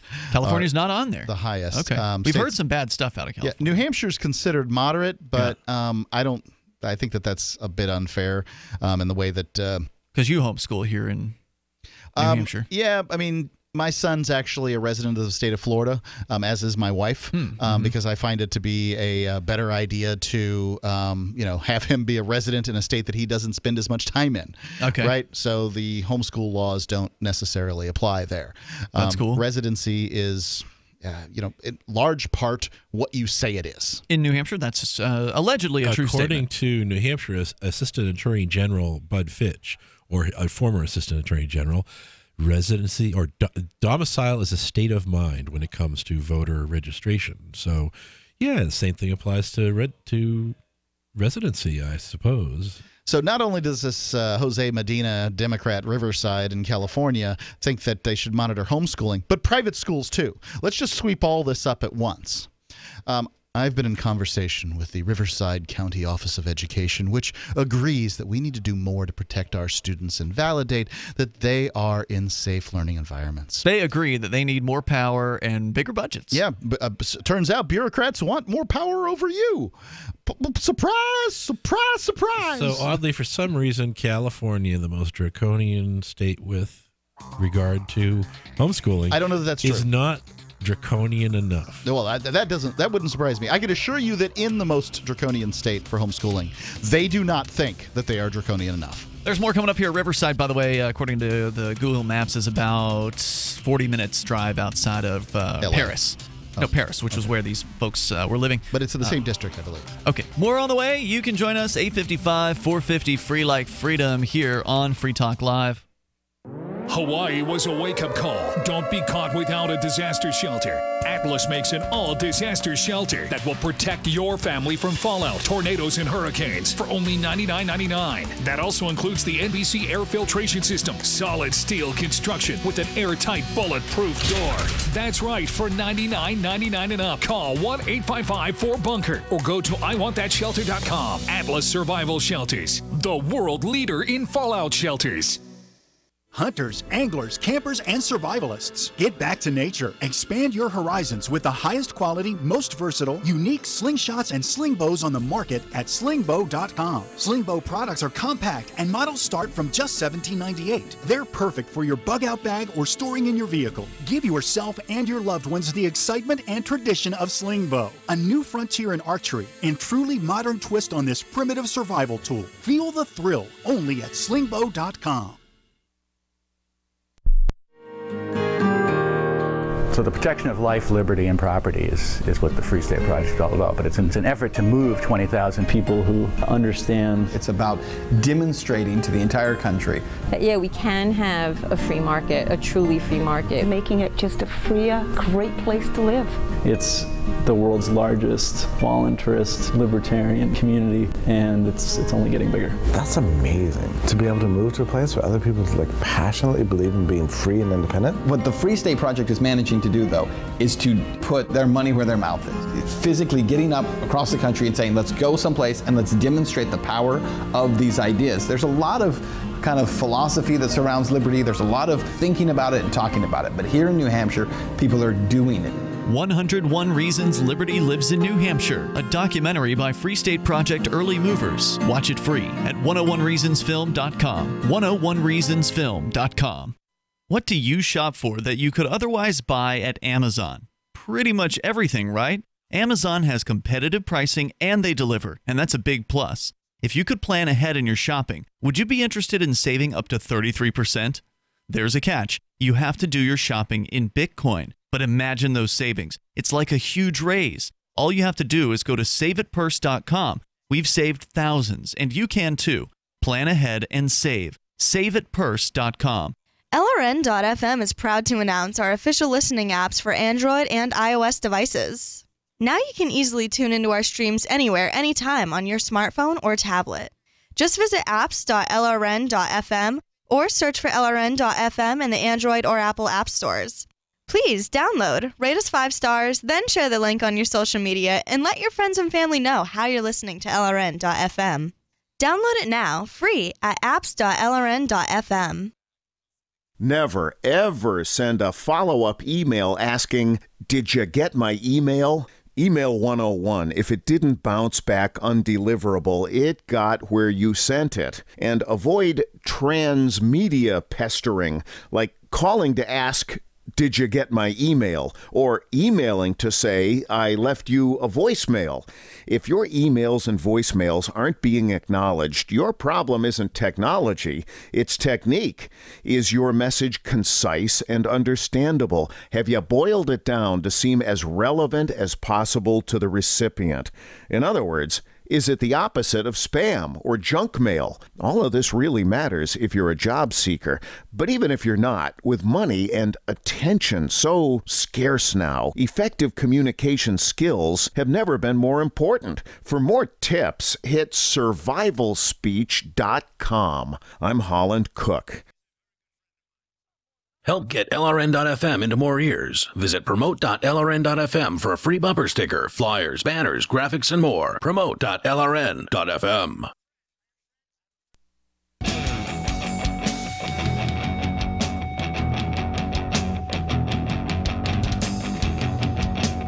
This is Free Talk Live, and you can take control of the airwaves here toll free at 855-450-FREE like freedom. That's 855-450-3733. We've got Skype at Skype username LRN.FM.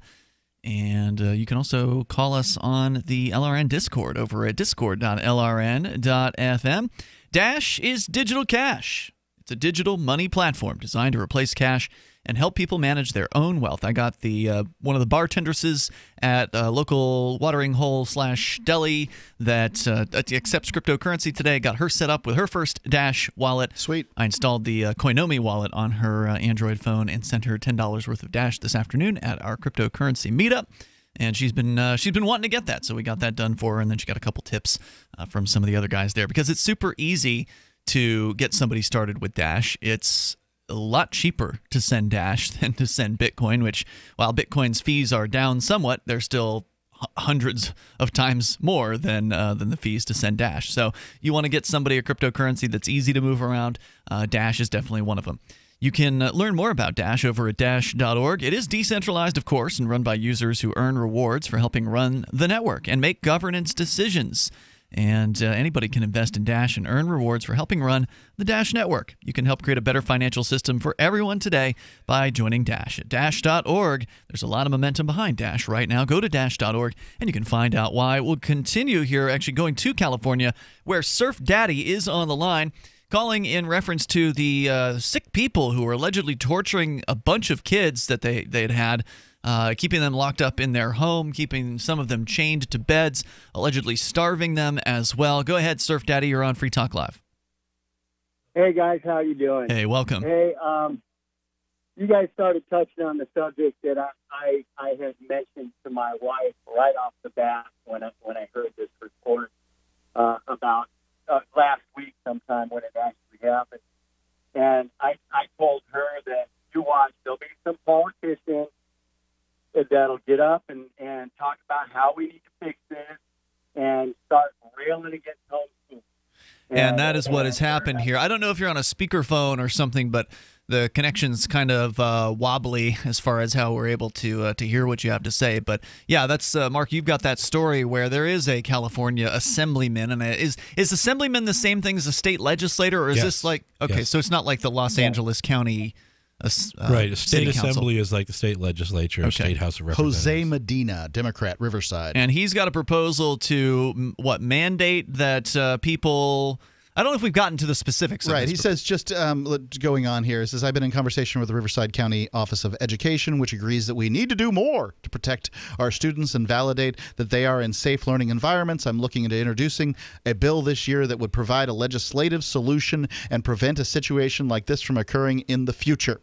So he's already mentioned specifically private and homeschools. He's just going to put in a piece of legislation that says essentially the California state school bureaucracy is now in charge of every school to some level or another. Every homeschool. And homeschool. Well, homeschool is a school. If that's actually going to be fair, don't they have to hold all the public schools responsible for all the bullying that goes on in them?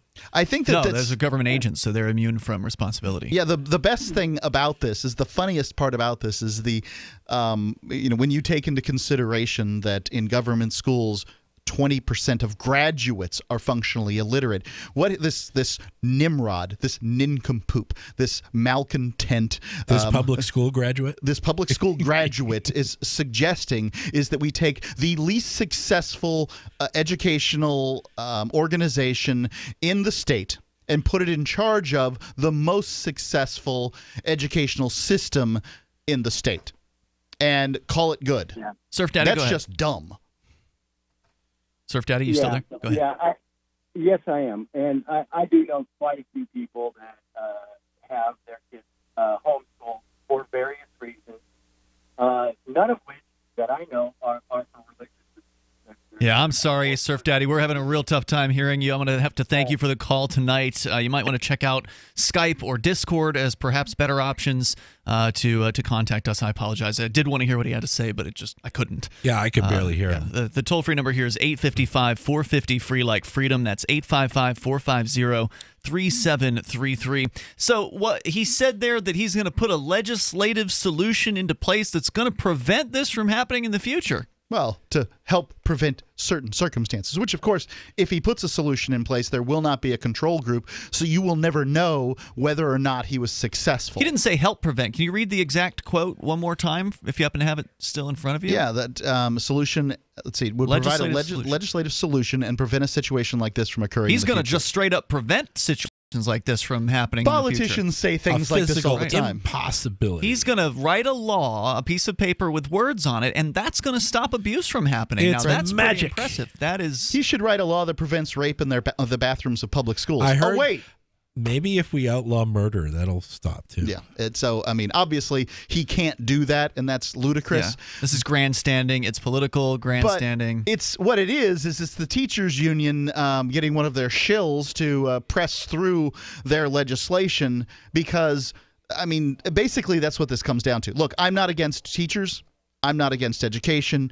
I'm not against any of those things. But, everybody would agree the teachers union has a stranglehold on government schools in this country. Yeah, and they don't like homeschool because that's competition that they can't control. Every time you talk about putting together some system, some other solution that doesn't go through sort of, go to the school board and argue for 10 years, never see any kind of By solution. By that time your kids are out of school. And every level of government has laws against bureaucrats lobbying for laws in various areas. But whenever there is a budget issue for the schools, the teachers automatically turn their students into little lobbyists peppering mom and dad. And that's perfectly okay to happen. I remember when before we left Florida, they had a tax plan where they wanted to increase the taxes in Sarasota County by 1%. By 1 penny. Sarasota County wanted to increase sales tax by 1 penny. Right, so it would go from 7 cents on the dollar to 8. 6 to 7. No. It was 6 at the state level. It had always been 7 for my whole life in Florida, and the proposal was to raise it to 8. I don't know if I agree, but okay. And they brought out, like the cheerleaders on the side of the road. The cheerleaders were literally on the side of the road. Give a pity for my school. Go on, why don't you? Well, look at me. Look at me. Look at me. I can't make spare change. I mean, it was crazy. Do you want to vote to give a penny to the cheerleaders or not? And here's some leg. Take a look. Yeah, it's crazy. So in this case, does he at some point actually explain this politician what his plan is? He said it's later on this year. So no, there's nothing to review. He'd be a fool to do such a thing. Right. This is just him taking the opportunity to grandstand to say, hey, look, I'm staking my petard here. And it must be an election year. Well, I mean, ultimately, that's what he's supposed to do, right? He's a government worker. He needs to come up with a government solution for what he sees as a government problem. But the problem is they can't see around the fact that they're already failing at this. That the failure of these parents in the homeschool arena to school their children, the failure of them is dwarfed by the failure of the public school system on a national level or on a state level. And you pick the failures that they've got. Nationwide presumption that people should be relying on government to police these things and to take care of children against abusive parents leaves everyone else apparently off the hook of any personal responsibility for what happens in their neighbors' homes, in their other family members' homes. And that's really the core cause of this sort of tragedy. Yeah, and we see that government, the fact that they're doing that, sort of removing responsibility, or at least removing the feeling of the need to be responsible from people. Government will take care of it. It happens at this level with what you're talking about with abused children, but it also happens just neighbor to neighbor. I mean, I remember when I was accused of having a couch out in my lawn. That could have been resolved by just somebody simply talking to me, but instead they called in the code enforcement department. and decided to escalate That was matters a pretty into violence. ugly couch, though. It was an ugly couch, but it wasn't mine, and I honestly didn't even know it was there. There's more coming up here in moments. It was my tenants who had that out there, and they didn't care about it. The toll-free number is 855-450-FREE like freedom. That's 855-450-3733, but people don't talk to their neighbors. A lot of them don't. They go to the government. Live from the Verticoin studio, this is the call to freedom. It's the Crypto Hour, brought to you by Helium 47 here on LRN.FM. When you hear the faucet, be caller 5 to get some free coins. This is the call to freedom. Cryptocurrencies are successful because of good technology. The liberty-loving voluntarists who founded Zencash in 2017 took the best tech, like zero-knowledge anonymity and decentralized autonomous organizations, and are creating a secure platform for money, messages, and media that can be sent to anyone, anywhere in the world. Zencash is a cryptocurrency dedicated to peace, anonymity, and decentralization. Find out more at zencash.com. That's zencash.com. Water is the single most important thing your body needs, so you want to be sure it's the best for you and your family. Since 2005, thousands have depended on Berkey purified water. The Berkey Guy provides the lowest priced filtration systems in every size for incredibly delicious water now and in an emergency. Get to GoBerkey.com or call 877-886-3653. 877-886-3653. GoBerkey.com.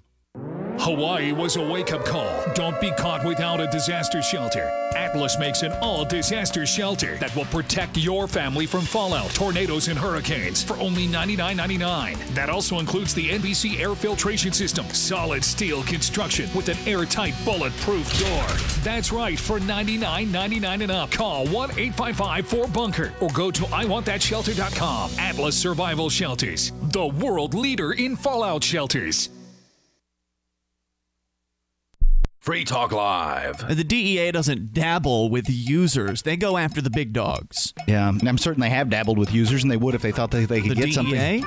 They would if they thought they could get somewhere with it. Maybe a user who's snorting 3 pounds a week, something where they could actually connect to a player. Yeah. But most users are just buying from other users. I mean, in the cocaine world, when you are a user, you've got to support your habit somehow. Right. And if you're not willing to go and knock over convenience stores and break into people's cars and hurt people to get the cash for your habit, then the only other choice for you, if you're not wealthy, is to sell cocaine to others. Right. And so most people will go and pick up whatever amount of coke they do, and then they'll sell to certain specific people who are their friends. Like he was saying, he was selling to his neighbor across the street. The DEA is not going to mess with that. Free Talk Live, 7 nights a week from 7 to 10 Eastern, live on the Liberty Radio Network at LRN.FM. There are lots of ways to listen to Free Talk Live. Our podcast has been around since podcasts began, and now the FTL feed is loaded with content besides our full show archives. Did you know that we make it easy for you to customize your podcast subscriptions? We have different feeds, one that includes only our full shows, one with just the Daily Digest, and one with just the Edgington Post. You decide what you listen to. It's quick and easy to customize your feeds at feeds.freetalklive.com. That's feeds.freetalklive.com. Looking for a great real estate investment? Consider New Hampshire, which is ground zero for the Liberty Movement. Your first call should be to Mark Worden from Porcupine Real Estate. He's more than just a real estate agent. He's your New Hampshire concierge. Where are the best places to live? Do you want farm, city, the burbs, or forest? Do you want a duplex or multifamily building so that renters pay your mortgage? There are homes in all price ranges in New Hampshire, and Mark can help with financing too. Invest in liberty and property. Mark Worden can help. PorcupineRealEstate.com. Some of our live shows are streamed in HD on Twitch. Please follow and share at twitch.lrn.fm. That's twitch.lrn.fm.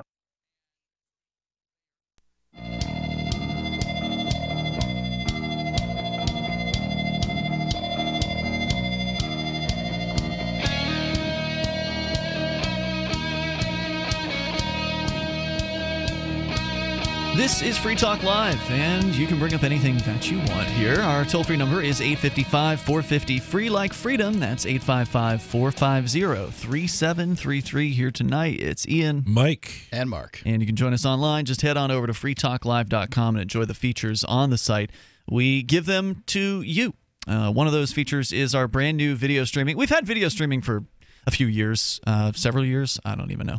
We've had video for a while on Free Talk Live. It was on like Livestream, Ustream, YouTube. We've kind of jumped through the various different free video providers out there because I just can't justify spending hundreds of dollars a month to unlock a video account and remove the advertising and only get like a few dozen potential streamers. Like the video packages that they offer on these streaming sites are very underwhelming, and they seem very expensive.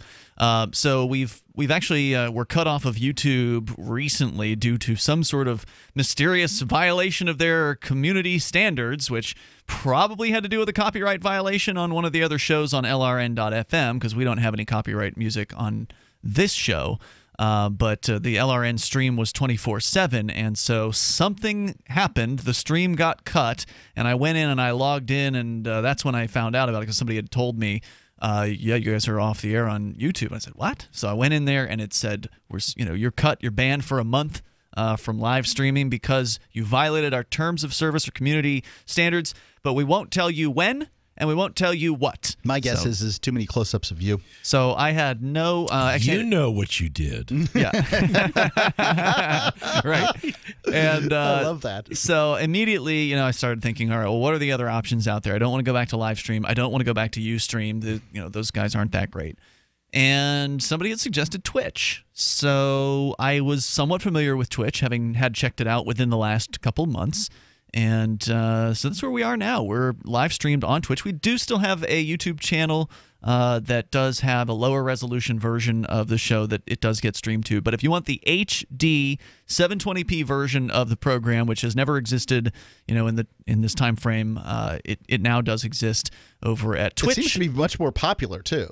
It is, and it was more popular basically the first night. We had more people on Twitch than we had on YouTube right out of the gate. Those kids like their Twitch. Twitch.lrn.fm is where you can go. It's not all kids. Gene the Christian Anarchist is hanging out in our Twitch chat room very frequently. So twitch.lrn.fm. Anybody who wants a good quality video feed of the show, that's where you can go to watch it. And there's also a Twitch chat room in there. We've had over 100 people follow the LRN-FM channel on Twitch. We've had now more than, I think, 30 people subscribe in just the last 2 weeks on Twitch, which is awesome. Yeah. That means that 30 people went in, and I think all 30 out of 30 of them did the Amazon Prime subscription, meaning that they already have Amazon Prime. And one of the perks is you can just toss a free subscription to your favorite Twitch channel. And so that's what they do. They throw us their monthly free subscription, and we get like $2.50 for everyone that does that. So thank you to everybody who's taken the time to hit that subscribe. We like that. Yeah, to hit that subscribe button. That helps us out. And we are working, by the way, behind the scenes on Twitch to get the possibility of game streaming. So, Johnny Ray comes in here on Sunday nights, and he's been talking to us for years about all the games that he plays. Well, I asked Johnny Ray if he'd be willing to actually play a game on our Twitch stream. So at some point, I think that's going to happen.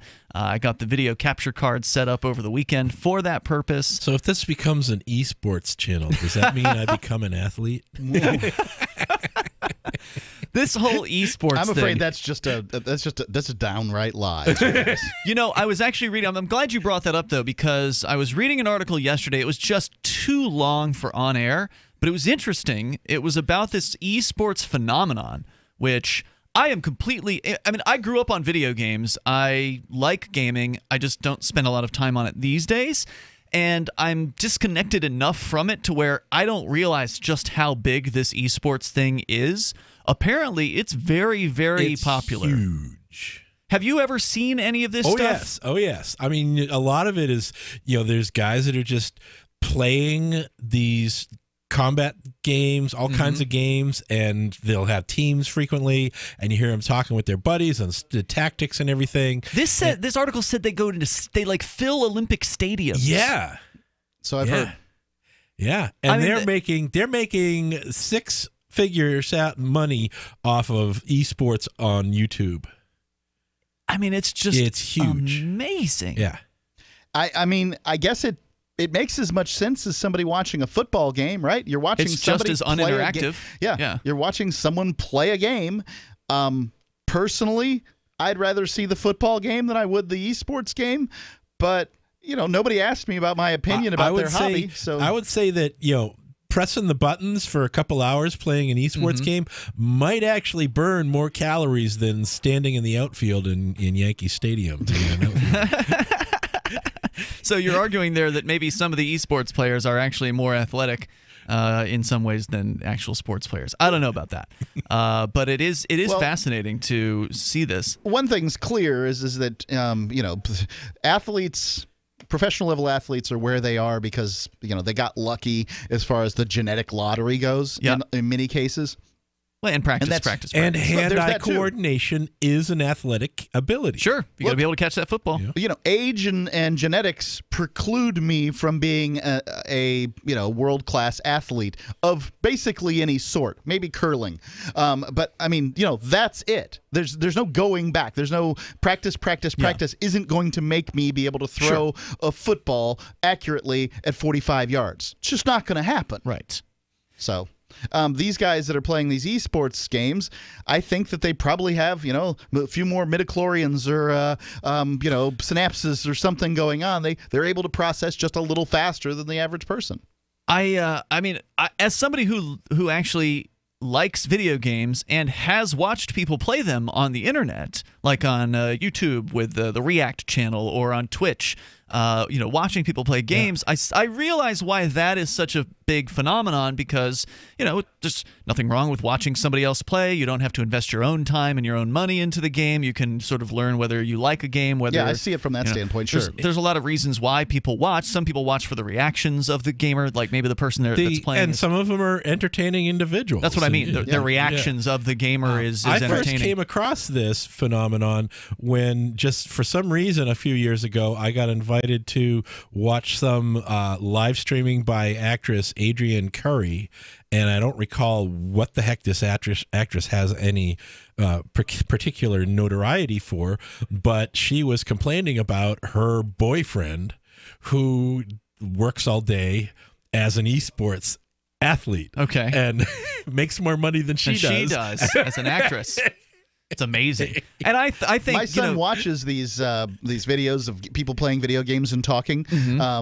And I've, had the opportunity to listen to enough of them. Believe me, I'm bored out of my skull and hate them. But I've had an opportunity to listen to enough of them to say that this is essentially what I do for a living.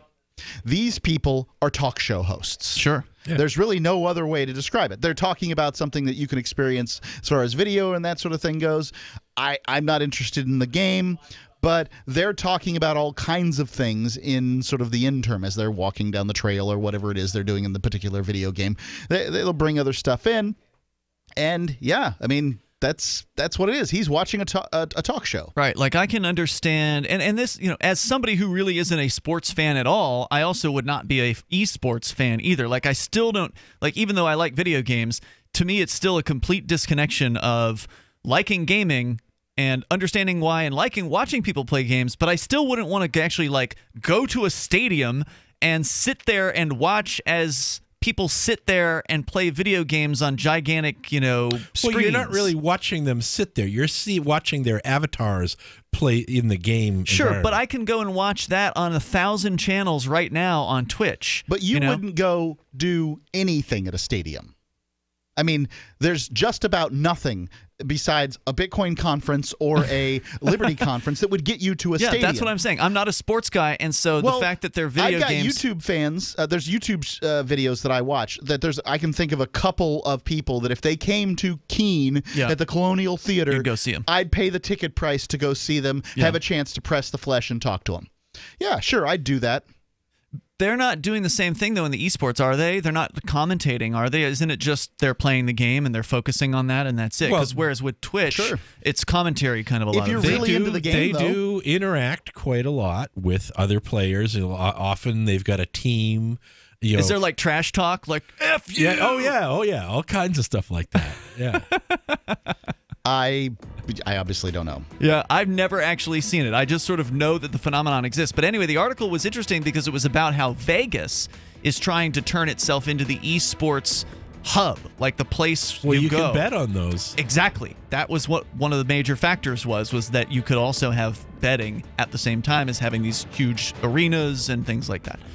Interesting stuff, and it's quite a phenomenon, apparently. If you want to comment, you're welcome to join us here at 855-450 free on Free Talk Live. People are waking up. They're standing up to those pushing pesticides and GMOs as safe alternatives for a starving world. What a bunch of crap! I tell you, I'd rather eat dirt. So, I drink Life Change Tea. It's an herbal drink, cleansing my body of toxic sludge and nasty chemicals, and of course, ridding the intruders that are hidden in my so-called food. And by the way, Life Change Tea is non-GMO and organic. No fillers, no yuck. Just a great defense against you-know-what. May the supplement force awaken you. Don't fall to the dark side.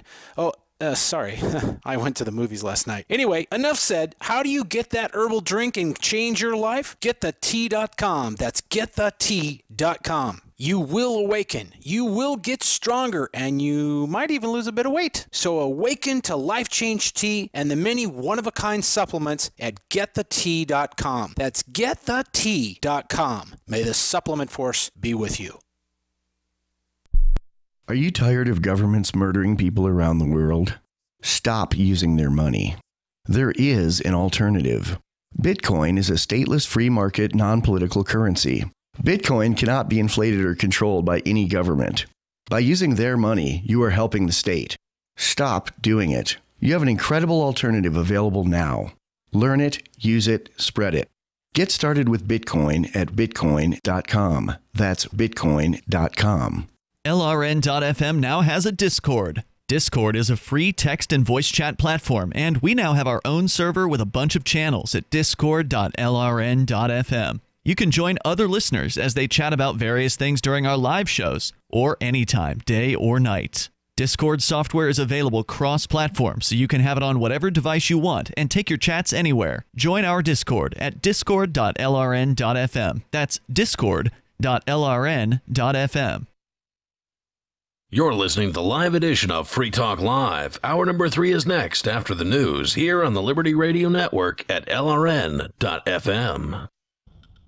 From Keene in the Shire, the Liberty Media capital of the world, this is Daryl W. Perry, host of FPP Radio News for Wednesday, June 24th, 2018. Silver is trading at $17.25 per ounce. Gold is valued at $1,351 per ounce. Zencash is trading at $38, and the average price of Bitcoin is $11,386. Antiwar.com reports, in theory, the Leahy Law bans the U.S. government from directly assisting foreign forces that have been found to commit gross human rights violations. In practice, the Secretary of Defense can grant special exemptions for national security reasons, which is tantamount to not even having a law, as the Special Inspector General for Afghan Reconstruction, SIGAR, has issued a new report requested by members of Congress related to reports the Pentagon was keeping U.S. troops from reporting Afghan forces for sexually assaulting children. The report does not paint a pretty picture. Indeed, the SIGAR report says the Defense Secretaries Chuck Hagel and Ash Carter routinely granted exemptions to a number of Afghan units who had already been implicated in gross human rights abuses. Some in Congress are suggesting this requires some modification to the Leahy Law to prevent the mass use of exemptions. Pentagon officials expressed opposition to this, however, saying they believe the law needs to be balanced with America's national security objectives. The SIGAR report did, however, say they were unable to find evidence that the Pentagon explicitly ordered troops not to report Afghan troop abuses, but also weren't trained on how to do so if abuses were observed. You can support FPP Radio by shopping online. Whether you're looking for precious metals, bitcoins, or books, you'll find that and more at shop.fppradio.com. Every purchase you make from one of my affiliates, like Namecheap and Amazon, at shop.fppradio.com helps fund FPP Radio. Or you can shop directly from FPP with Bitcoin in the Bitcoin store. That's shop.fppradio.com. UPI reports the NFL rejected an advertisement submitted by a veterans group for its Super Bowl program featuring the message, "Please stand." American Veterans, or AMVETS, sent a letter to NFL Commissioner Roger Goodell saying the league engaged in corporate censorship by deciding not to run the ad and declining to provide a reason. AMVETS National Commander Marion Polk said freedom of speech works both ways. Since 2016, multiple players throughout the NFL have chosen to sit or kneel during the pregame national anthem in protest of equality issues, including police brutality. The protest began with former NFL quarterback Colin Kaepernick, who remained seated during the national anthem at a preseason game as a member of the San Francisco 49ers in August 2016. Polk said the NFL's choice not to include AMVET's ad in its Super Bowl program is an issue of fairness and respect. NFL spokesman Brian McCarthy said the ad was rejected because it could be considered a political statement, adding the Super Bowl game program is designed for fans to commemorate and celebrate the game, the players, teams, and the Super Bowl. It's never been a place for advertising what could be considered by some as a political statement. A similar ad, however, by the Veterans of Foreign Wars with the tagline, "We stand for veterans," was accepted. For over 40 years, Roberts & Roberts Brokerage has been a trusted source for buying and selling precious metals. Gold, silver, platinum, and palladium. They don't feed the banks. They're Bitcoin preferred and have removed the minimum purchase amount for all orders paid in the digital currency. Call Roberts & Roberts Brokerage today for knowledgeable advice on buying and selling precious metals and a forward-thinking approach to new technologies. 800-874-9760 or visit online at rrbi.co. Reuters reports Democrats said on Tuesday they had withdrawn an offer to fund U.S. President Donald Trump's border wall as tough negotiations over the future of young undocumented immigrants, known as Dreamers, resumed in the Senate. A day after the end of a government shutdown linked to wrangling over immigration, Senate Democratic leader Chuck Schumer said he pulled the offer because of what he said was Trump's failure to follow through on the outlines of an agreement the two men discussed last Friday. The Congressional Hispanic Caucus expressed fears on Tuesday that Republicans in the House of Representatives would pursue a harsh immigration bill written by the Judiciary Committee chairman. The House measure would allow Dreamers to renew their legal status for 3 years instead of putting them on a pathway to citizenship, and would call for hiring 10,000 more agents at U.S. borders while shutting down some visa programs and taking other steps to find people who are in the country in violation of immigration laws. During the 2016 election campaign, Trump said Mexico would pay the cost of building a wall along the southwest border of the United States. Mexico rejected the idea. As a result, Trump has been forced to ask Congress for U.S. taxpayer funds for the wall. Government estimates are that it would cost $21 billion. This has been FPP Radio News. Online at fppradio.com.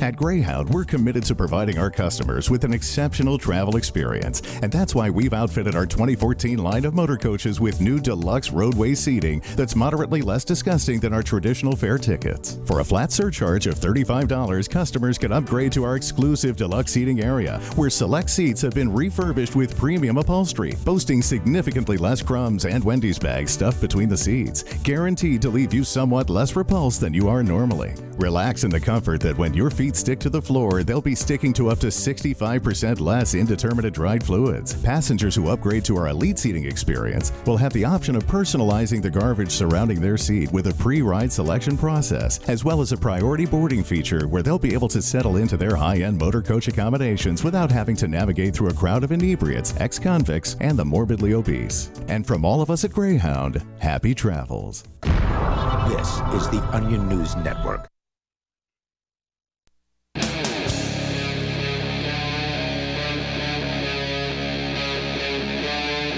Free Talk Live.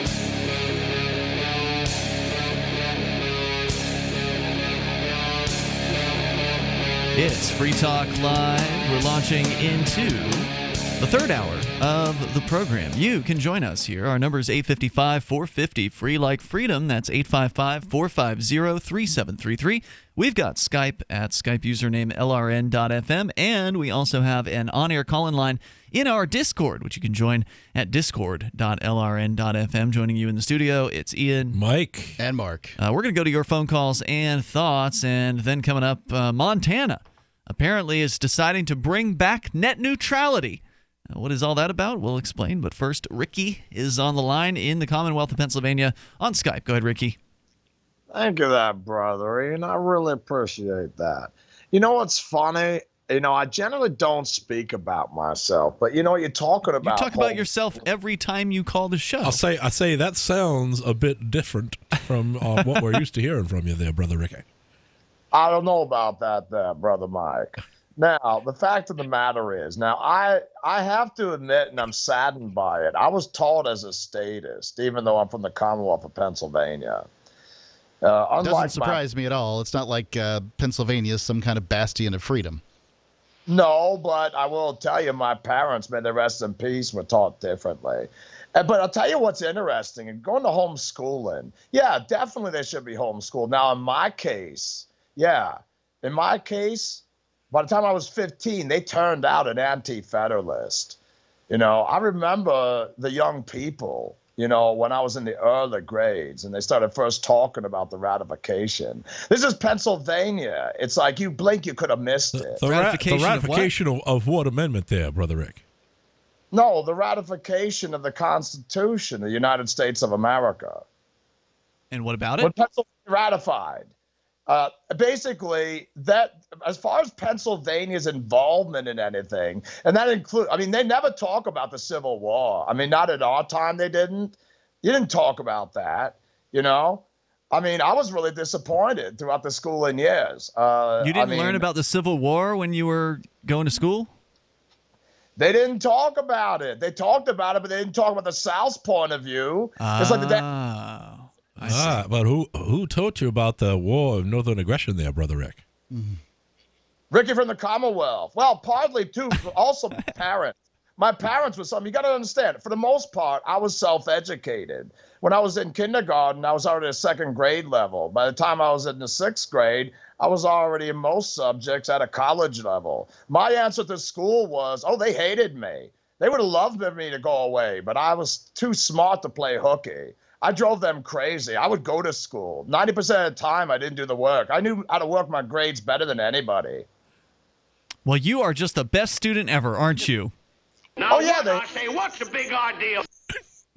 I was already a rebel, brother. I was already standing up against tyranny. And I knew already. Give me one example of how you stood up against tyranny in school. What sense? Huh? When I was in school? Yeah. All right, I'll give you an example. Yeah. One thing I'll give you an example. Yes, that's this is what this is when I entered into the going into the high school. I remember when I moved, they said to me two things. They said, about this guy, highly intelligent, a tendency to become incredibly difficult, and that was up right near where I live, actually, where I moved to. And the fact is, and this was back in, I was probably in like the 8th grade.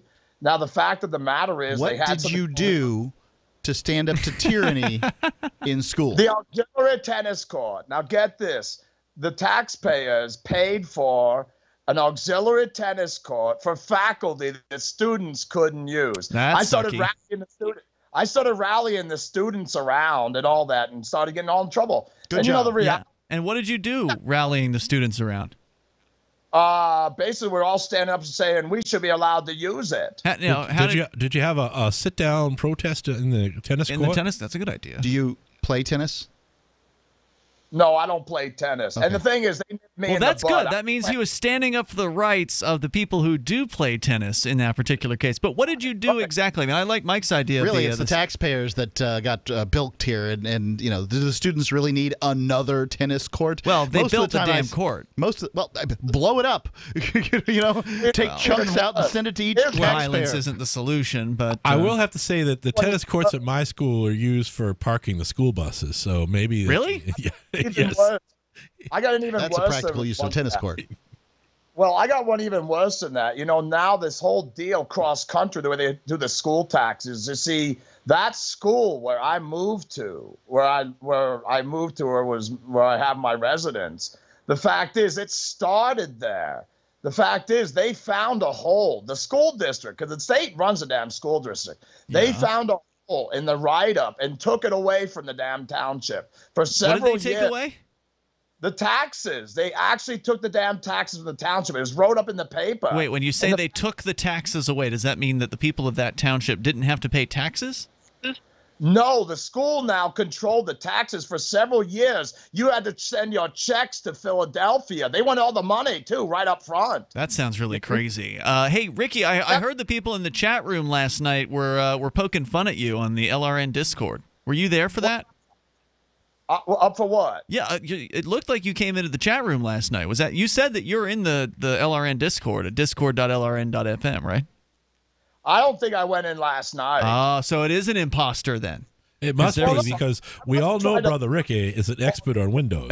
And this person who was in the Discord did not know how to get a microphone working on his microphone. That's right. So it could not have been Brother Ricky. No way. Thanks for the call, Ricky. The toll-free number here is 855-450-FREE. That's 855-450-3733. Adios, you chicken-plucking little stinker! And you can bring up absolutely anything that you want to discuss. Let me tell you about what an incredibly difficult kid I was to deal with in high school.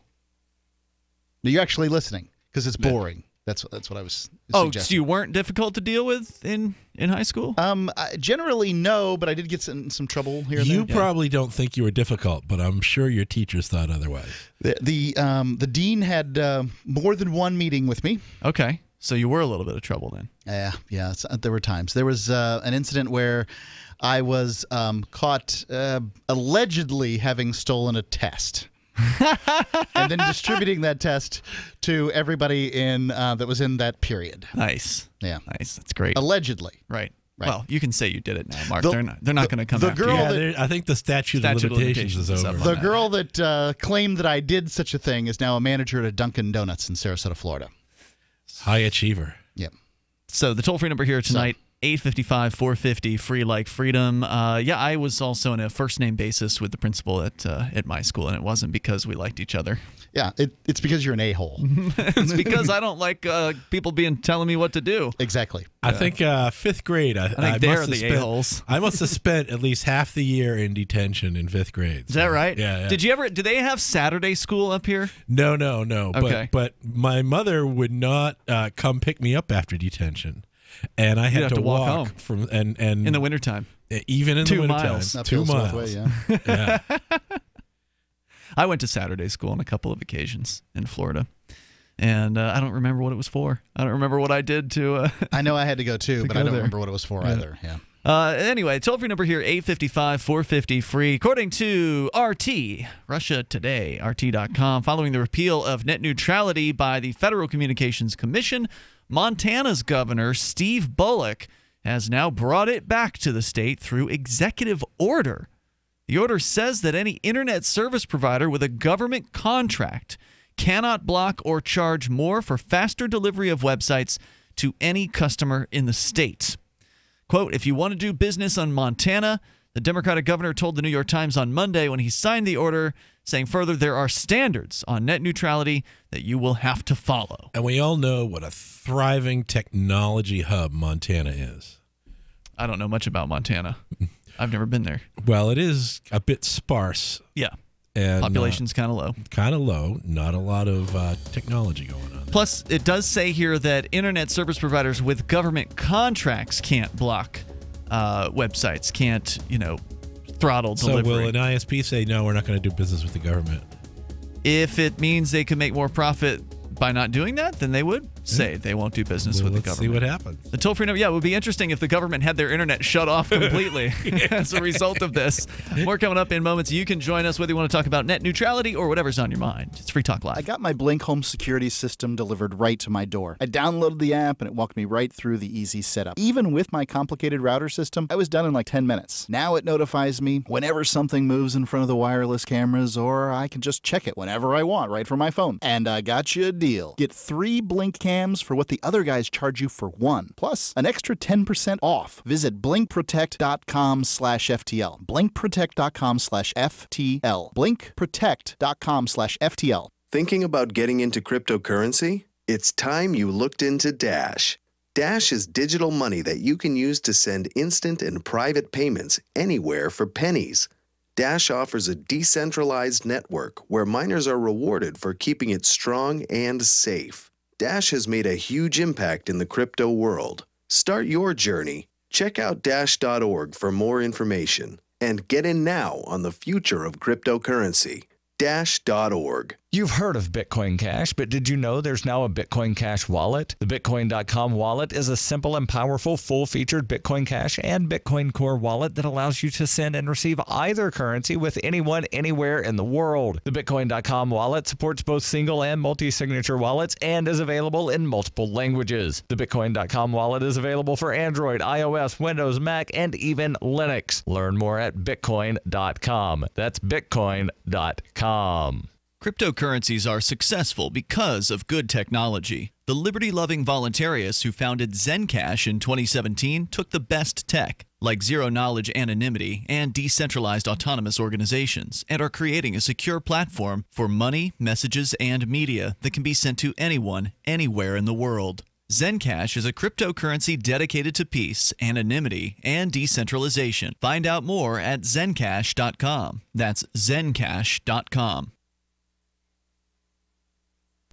Is spreading the message of liberty, cryptocurrency, and peace around the globe worth $2 per month to you? As you may already know, in addition to our internet feed, LRN.FM broadcasts on free-to-air satellite across North and Central America, as well as Sub-Saharan Africa. And we've been available on satellite for free 24/7 since 2010. The LRN.FM free-to-air satellite signal is reaching some of the most oppressive regimes in the world, and there's no doubt our ideas are making an impact. You can learn more about the channel's impact by watching the 3-minute video at fund.lrn.fm.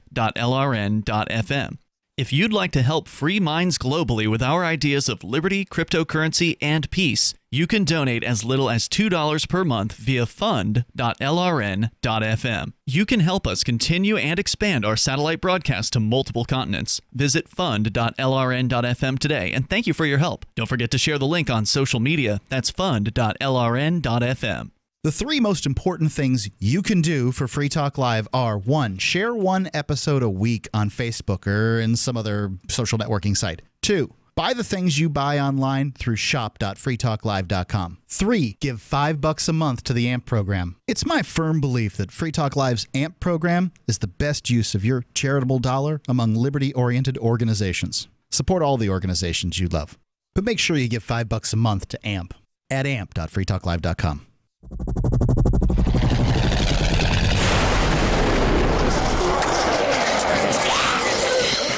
In Survivor Max 2, School Bites, Max must scavenge through a wasteland swarming with the undead. Desperate to find the medicine he needs, he discovers a community of survivors at his former school. Has he finally found the safe haven he's been looking for, or will he discover that school bites?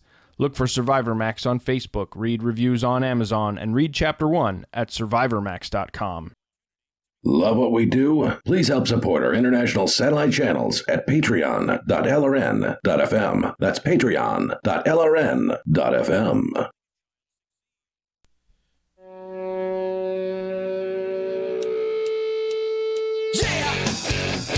It's Free Talk Live. You bring up whatever you want. The toll-free number is 855-450-FREE like freedom. That's 855-450-3733. And we've got Skype at Skype username LRN.FM. There's also a Discord on-air call-in line at discord.lrn.fm. Just jump in that on-air call-in line chat room. We'll notice you there, and we'll join you, and you'll be on the radio with us. And the us tonight is Ian, Mike, and Mark. Coming up, it's Anarchapulco, and it's happening in like 4 weeks. Woohoo! Basically, it's coming up fast.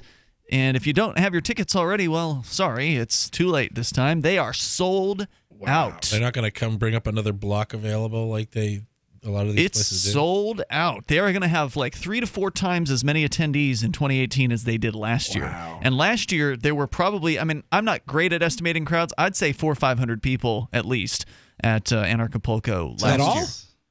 Sounds right. Well, they said it was going to be 3 times it. They said it was going to be big, much bigger this year. And I considered that to be pretty big. They had a big room and everything. But it was at a different resort last year. This year it'll be at the Princess Resort, which is part of the same company. but this one's actually on the beach, so they've got a much nicer location. Not to say the other one wasn't nice, it was. This one is very, very nice, and great guest speakers like Ron Paul and G. Edward Griffin, Jeffrey Tucker, Roger Ver, Larkin Rose, Jeff Berwick, Bruce Fenton, Brett Venat, Julia Taransky, Dana Martin, Juan Galt, maybe Adam Kokesh, Kerry Wedler, Vit Yedlika, Sterling Luhan. They'll have live music from Jordan Page backwards, Rob Hustle, and more. And I don't give you that list of speakers. And you're missing out on Ben Swan. He's coming too. He will be introducing Dr. Ben Swan. Dr. Ron Paul. Yes, so I don't give you all those names to tease you to say, you can't go see them, because actually you'll be able to. They're going to be live streaming this year's Anarchapulco. So because they sold the event out, they figure, let's let everybody watch from home. Awesome. And so check out anarchapulco.com. You can't get tickets this year unless you can find them by somebody who wants to sell their tickets, like a scalper or somebody who just can't make it at the last moment. So that's the only way you're going to get in at this What do the point. Deadheads say outside the concerts when they got their two fingers up looking for free tickets this year? I don't know. I've never been. Oh, you never been to a Dead show? Nor have I. Have you? You just were so stoned you forgot what they were. What they were saying. I was high on the vegan burritos. Anarchapulco.com. Go there, learn more about it. It's happening February 15th through the 18th, and we will also be broadcasting from the event, so you'll be able to get a taste of what it's like from listening to Free Talk Live as well. Now, we were talking about the return of net neutrality, but not in the same form as it previously was. It used to be a nationwide policy that was implemented by the FCC.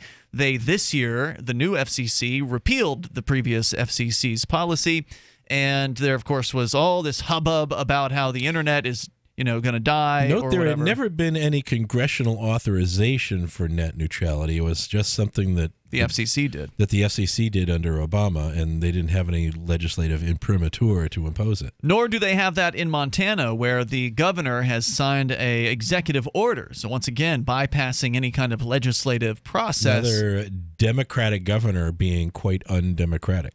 Right, and claiming that he is somehow supporting a free and open internet.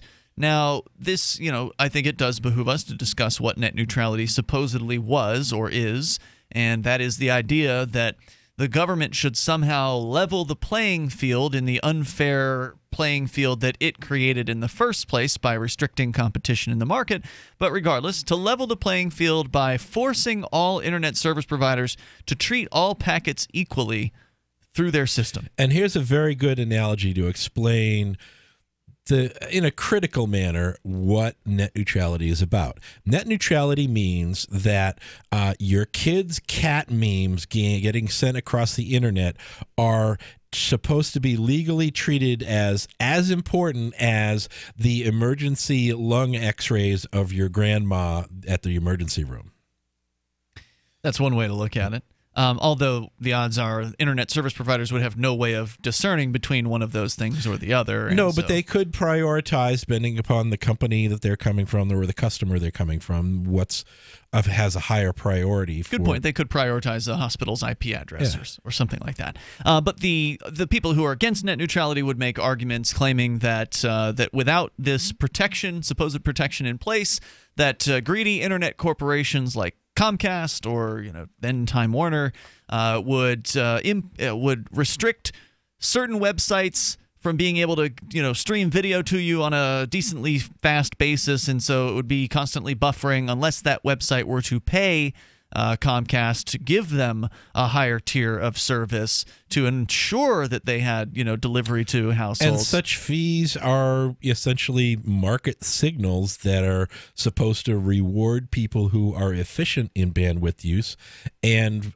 penalize those who are inefficient in bandwidth use, because bandwidth is a scarce resource, and the whole purpose of a free market is to use price signals to allocate resources most efficiently. And so net neutrality by purpose is anti-market. Sure, and not that there was ever any real evidence of this happening in any kind of meaningful way prior to the putting on of the net neutrality rules. I never had a problem streaming video from any site from which I've streamed, and there was no big call out for oh my God, we need the government. I always to had lots of problems with that because I was cheap on what kind of video cards I bought. But that doesn't have anything to do with the internet delivery. So, yeah, I mean, they're just – I never really understood what the impetus was for this beyond just fear. It was always just the fear that something might happen. Oh, yes. And then every now and then they could point to some example. Those evil little corporations. Yeah, some obscure example that they said was proof that, these companies were going to lock down the internet. If we just wait long enough, they're going to completely slow down everything except for people who pay through the nose. And it just never has happened. Yet under net neutrality, the internet has become quite unneutral in its political biases and how it treats users who, in terms of people using services like Twitter, like Facebook, who have been penalized and even banned for the words they use or the ideas they express, which is supposed to be completely impossible. Well, I don't think that had anything to do with net neutrality. Well, they claim that was one of the purposes of net neutrality, but it turned out to be not the case. I hadn't heard that. Once they got control of things, there was, it's what's important is that our left-wing ideas must have equal access, but not I so had much never for the heard other that side. net neutrality was in any way affecting, what ideas would be allowed. It's my understanding that was only affecting the packets. All had to be treated equally. But they were always worried that those evil corporations would limit the access of their ideas to the internet. It's always talked about. I mean, that's one of those things. And this is a classic get more fear. Yeah, and this is a classic left-wing thing where they always project the things that they imagine doing to people on the right being done to them. Well, and that is the motivator behind why people get involved in politics, is to try to stop the other side from controlling them. The Electronic Freedom Foundation supported this net neutrality thing, and so that's unfortunate. Gives me pause and wondering about it. But since it's been undone, it'll be interesting to see what happens.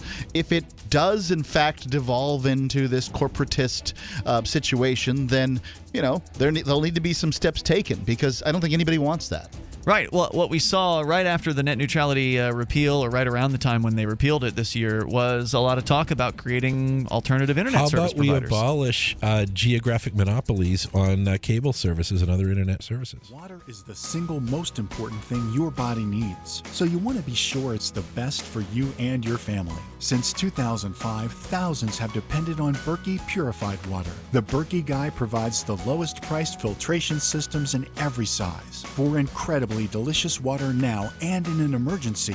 Get to GoBerkey.com or call 877-886-3653. 877-886-3653. GoBerkey.com. Hawaii was a wake-up call. Don't be caught without a disaster shelter. Atlas makes an all-disaster shelter that will protect your family from fallout, tornadoes, and hurricanes for only $99.99. That also includes the NBC air filtration system, solid steel construction with an airtight, bulletproof door. That's right, for $99.99 and up. Call 1-855-4BUNKER or go to iwantthatshelter.com. Atlas Survival Shelters, the world leader in fallout shelters. Hi, I'm Derek J. I don't want a politician to represent me. To me, government is the idea that one group of people can coerce everyone to comply with an edict or face increasing punishments up to and including death. Despite perhaps the most noble of intentions, the best government services are a far cry from what could be provided for by voluntary interactions. Besides, the people who call themselves the government wage wars and put peaceful people in jail for crimes involving no victims. If Starbucks used some of its money to drop bombs, I wouldn't shop there. So why would I support the American empire? The empire does not require my consent. Derek J's Victimless Crime Spree. Watch it for free and order the Director's Cut DVD at victimlesscrimespree.com. That's victimlesscrimespree.com. I love My Magic Mud. I drink a lot of coffee. I had stains on my teeth. Then I found My Magic Mud, and I was told it would remove stains. So I paid attention when I brushed the first time. My Magic Mud is black tooth powder, and the difference it made in my teeth in one application was noticeable. With 4, my teeth were as white as you normal folks out there. Please go to mymagicmud.com and buy a jar. There's 150 applications for $25. You can use Bitcoin, mymagicmud.com. Did you know you can watch Free Talk Live during our live show 7 days a week from 7 to 10 p.m. Eastern via our studio cams at cam.freetalklive.com? Plus, you can chat with other listeners while you watch, all totally free. Now that our live video stream is hosted by YouTube, our video archives will be online even faster. So be sure to subscribe to our YouTube channel. Listen, watch, and chat all free at cam.freetalklive.com. That's cam.freetalklive.com. Free Press Publications is an independent, alternative media and publishing company founded in June 2009 with the mission of ensuring a free press for the freedom movement and is committed to spreading the message of peace, freedom, love, and liberty. FPP also gives new authors an avenue for publishing freedom-oriented material. FPP brings you daily news and commentary on the website fpp.cc, as well as a daily 5-minute newscast, FPP Radio News, and weekly news, views, and commentary in the FPP Freedom Minute and Peace, Love, Liberty Radio at fppradio.com, and the monthly newspaper, FPP News, at news.fpp.cc. Find FPP online at fpp.cc. That's fpp.cc, as in Creative Commons. This is the Liberty Radio Network, broadcasting the latest liberty-oriented audio content 24 hours a day at lrn.fm.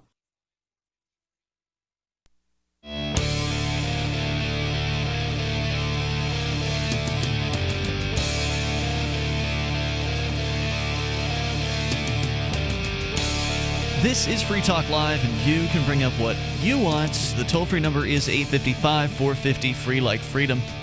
It's 855-450-3733. Whether you want to talk about net neutrality, which is back in the news as the state of Montana is trying to force it down some companies' throats, but they have to go through kind of an unusual means in that the state's governor has signed an executive order, and apparently it can't be applied retroactively.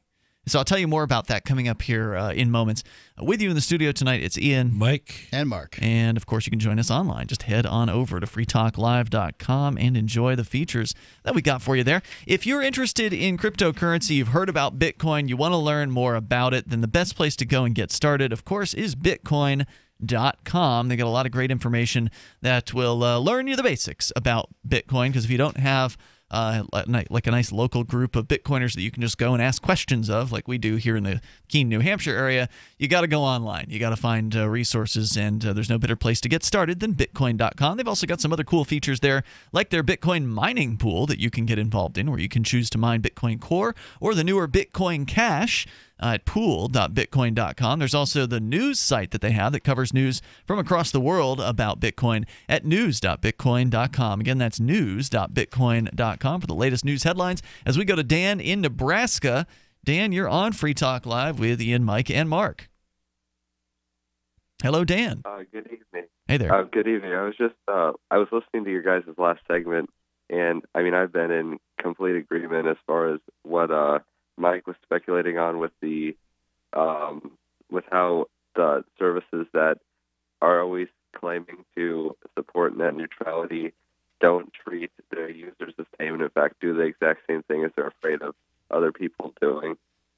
Like how Twitter is banning people for saying things that they don't want them to say, which of course is fully within their rights to do, mind you. Well, it is if you basically say that Twitter and Facebook are not utilities, or they're not public accommodations, and they're not. They're private property or public forums. Well, this is you have this hybrid situation where people have easy access to these networks. It's not like there's a really high barrier to entry. I just created a Derek J's Victimless Crime Spree Twitter last night. There you go. So it's really not that much harder than like opening the door and walking into a restaurant and having a right to be served. Sure, it's open to the public, but it's not public property, meaning that it's not owned by public goods. And in our current society, we have laws called public accommodations laws. Mm-hmm. Now, And Dan, you want to go on? What you want to say something? Yeah, I had another quick point to make. So Night of the bad phones here on Free Talk Live. I don't know if you're in a bad cell. Try again. So what I wanted to talk about essentially was that, I think there might even be a decent case for declaring things like Google and Facebook to be monopolies, because I looked at some of the statistics for how much traffic they net in together, and in some places those two websites are making up 80% of all the traffic that's going through it all. There's no doubt that Google and Facebook are very popular, but you cannot label something a monopoly when it has competition. I mean, by definition, it's not a monopoly. It's so frustrating when people are like, Microsoft's a monopoly. No, they're not. They might dominate the home computer user operating system marketplace, but they have competition. You can choose other places to go. Facebook has competition. Google has competition. I'm actually not on Facebook anymore officially since the beginning of this year, and I've managed to fill my time with all kinds of other websites like the Free Talk Live forum at forum.freetalklive.com or the brand new LRN Discord at discord.lrn.fm, which a lot of people are saying they like way better than Facebook. I like Discord. I like Telegram. Yeah. Telegram's great, not just because it's free and open and there's no censorship, but all the message traffic is encrypted. I don't know if you can say there's no censorship on Telegram. It's largely untouched, but there have been examples of where the Telegram company or whatever has gone and removed terrorist channels from Telegram. True. So, Now, I actually do use both those services, and I love the LRN.FM Discord. It's fantastic. Right on. But what I was going to say is that I think there might be a case to make that the amount with the amount of influence that these two services, these two companies can have over what people who will theoretically be voting can see, that should they at this point be allowed to have as much power as they do over the kinds of things that the country at large consume. Obviously, me personally, I don't like using their services, and I use Should they be allowed to have Here's power? something to consider, though, is that as a user, you're not a customer. You're a product, okay? With those people. I know and so the real customers of Facebook and Google are the advertisers. And so if you want to have your freedom, there's a very simple tool is to walk away, find another service that doesn't treat you as a product.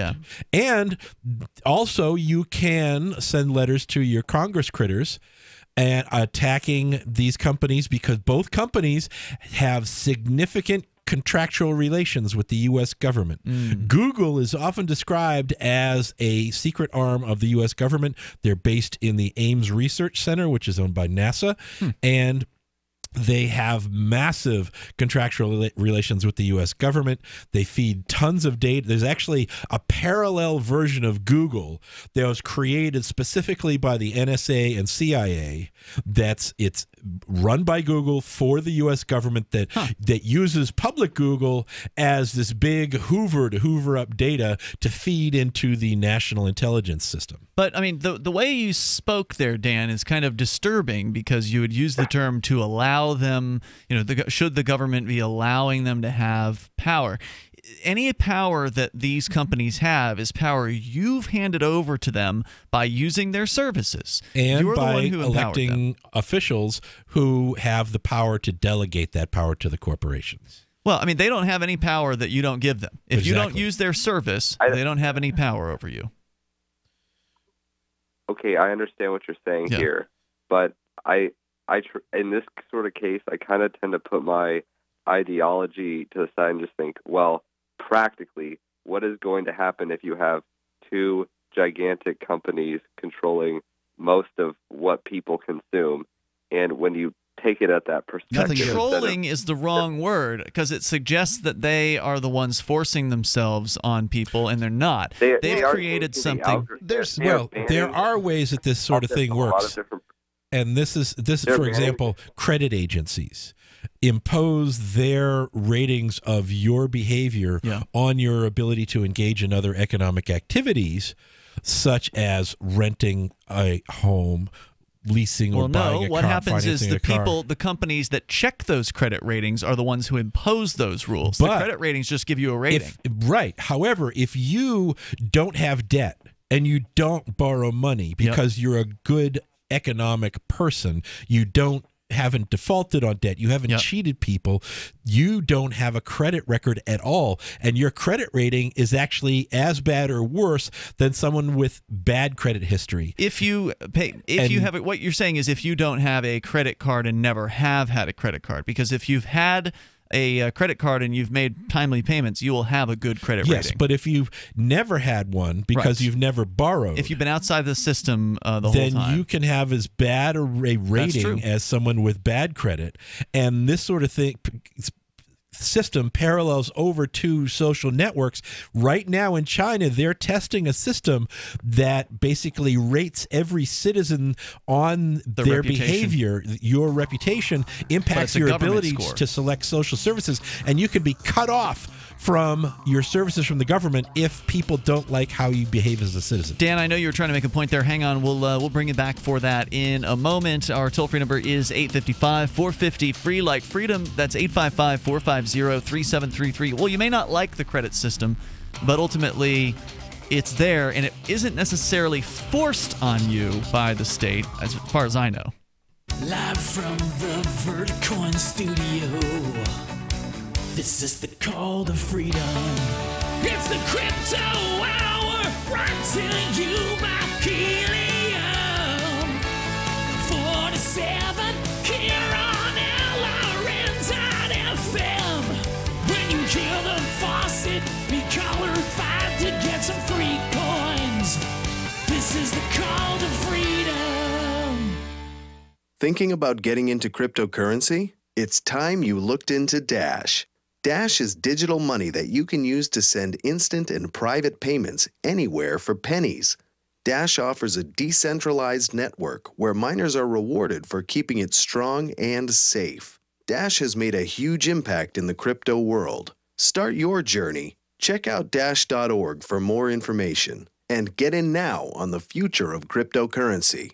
Dash.org. It's about time something new came along for better selling and buying online. And I found it. What now, Marge? It's buysellmakeoffer.com. Never heard of it. It's a brand new company. That's why you've never heard of it. It's the newest and best way to sell any products online. I did all the research. Sell my car? Yes. Our home? Yep. My golf bag? Your golf clubs. All of them. How about your purse collection hoard? Hey, now. You said any product. Right. I did. We get 30 days free. Really? Packages starting from only $9.95. And buysellmakeoffer.com will never charge item fees, ever. Never. And this is cool. Listen to this. You can even use Skype or video to show your items. That's cool. Yes. All we have to do is go to the website, sign up, and then load our stuff to sell. I love this site. Buysellmakeoffer.com. Buysellmakeoffer.com. You got it? Buysellmakeoffer.com. Buysellmakeoffer.com. Better selling, better buying.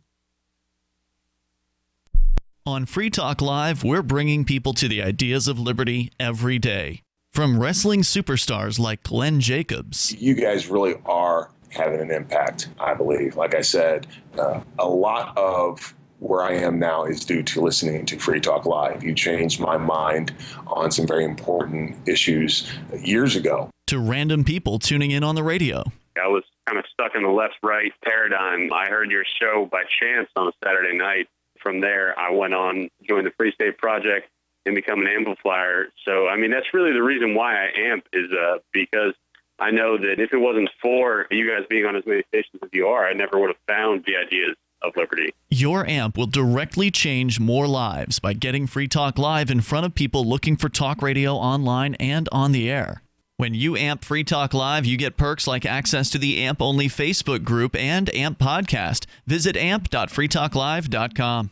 Did you know we've taken our LRN.FM telephone listen line to a new level with the LRN.FM audio on demand line? Now you can call 712-770-8447 anytime and listen to LRN.FM's live feed. And you can listen to a bunch of our original shows on demand. Long distance fees may apply. Just dial 712-770-8447 and choose from the menu. 712-770-8447. Ross Ulbricht was convicted in early 2015 of running the infamous Silk Road Underground Market. The Silk Road was a gift to humanity and helped reduce the harms brought on by drug prohibition. For this good deed, Ross has been sentenced to life in prison with no possibility of parole. Now, an appeal is Ross's only chance, and he needs your support. Please visit freeross.org, where you can contribute via various methods, including Bitcoin. Visit freeross.org. That's freeross.org. You can sign up to receive the latest about the Liberty Radio Network via our email updates at updates.lrn.fm. That's updates.lrn.fm.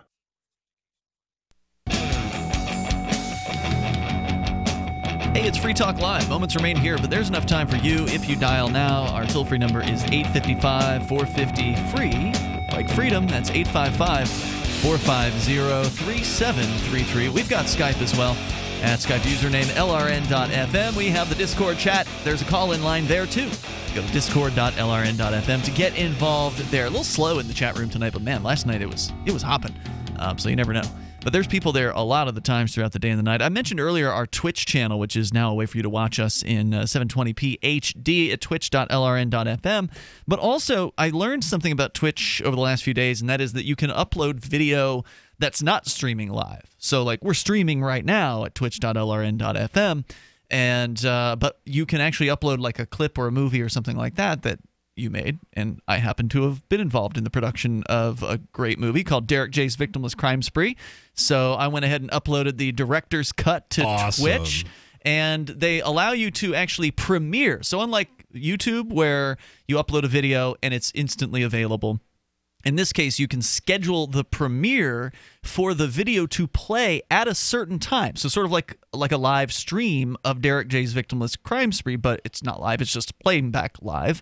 That's going to happen for the first time ever on Twitch Sunday night at 10 o'clock Eastern Time. So right after Free Talk Live is over, if you're watching us on the Twitch feed, it will begin at 10 o'clock Eastern Time. Do they give you a red carpet to walk down?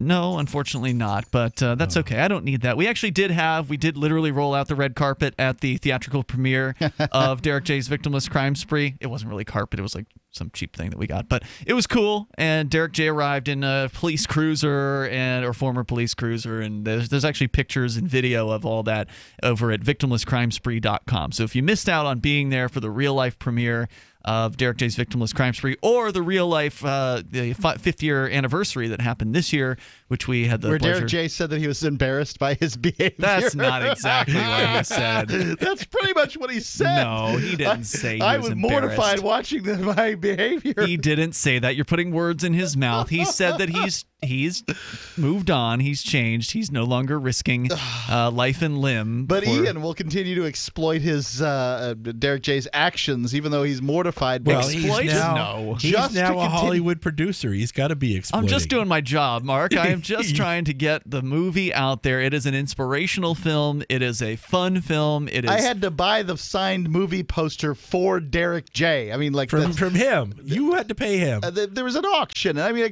I'm like, what? It was a raffle. It's not the same thing as an auction. The auction probably wouldn't have gone as well. Raffle made more sense.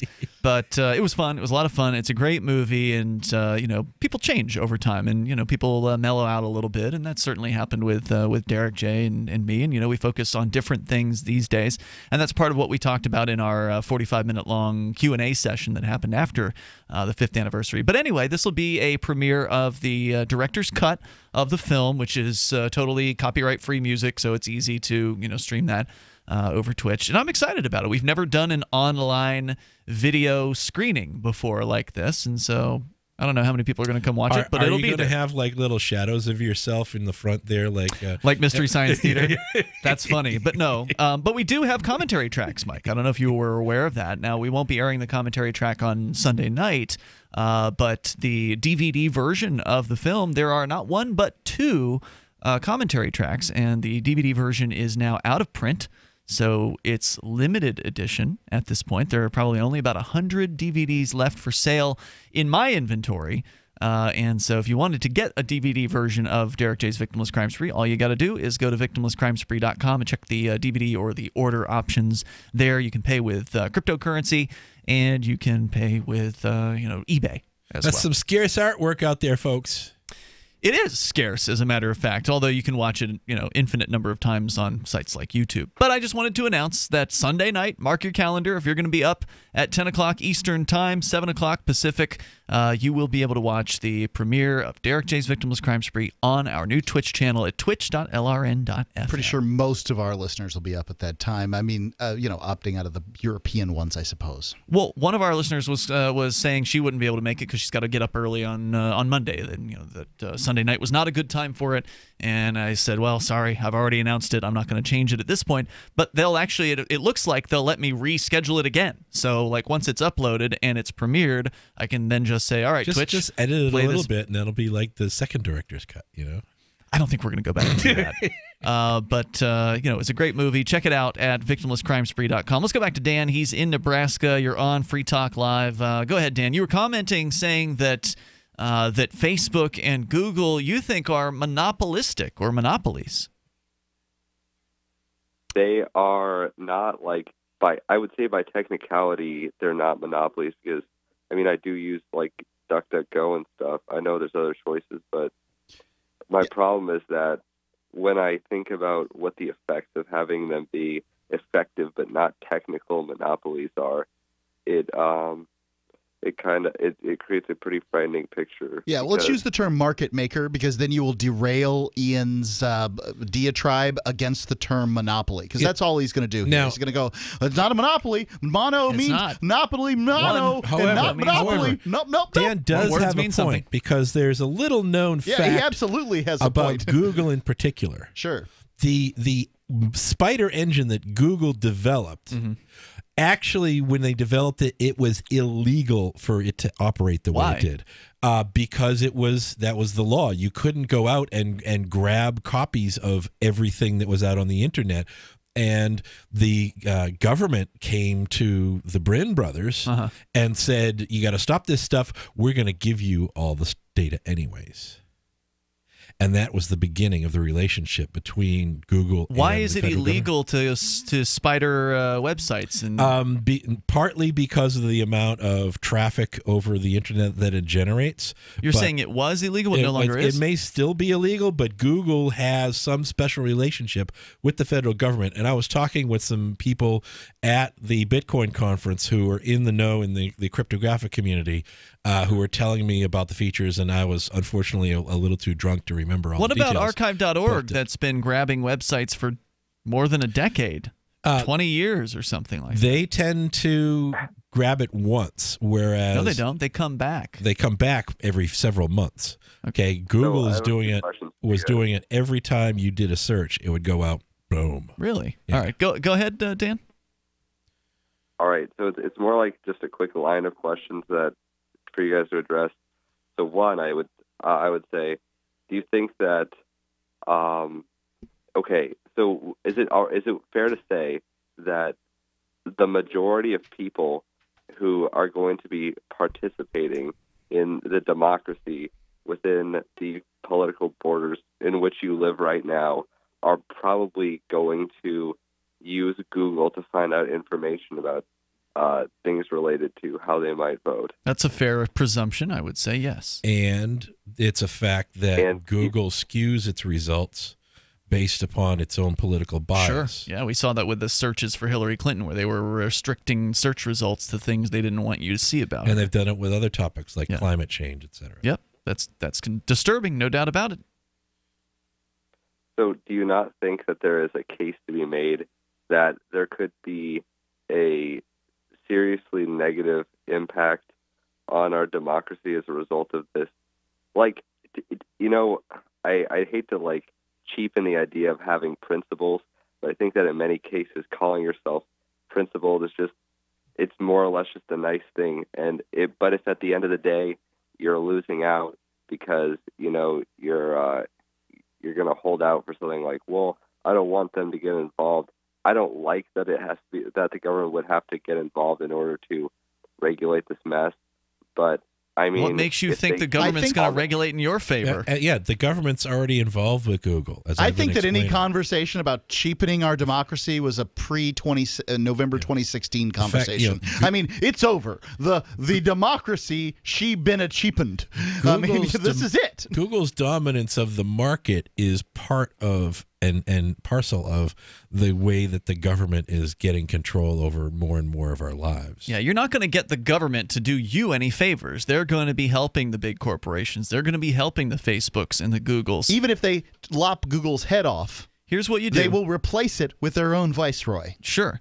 If you want to have an effect on Google and Facebook, quit using them.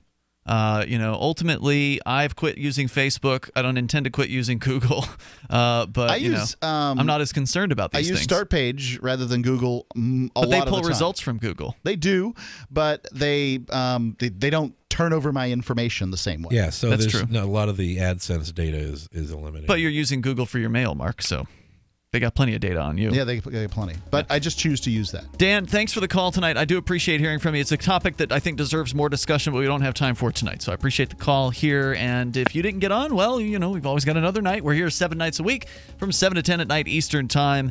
And if you don't want to use Facebook, now there's a very nice AMP group over there, amp.freetalklive.com. So there are still reasons to use it.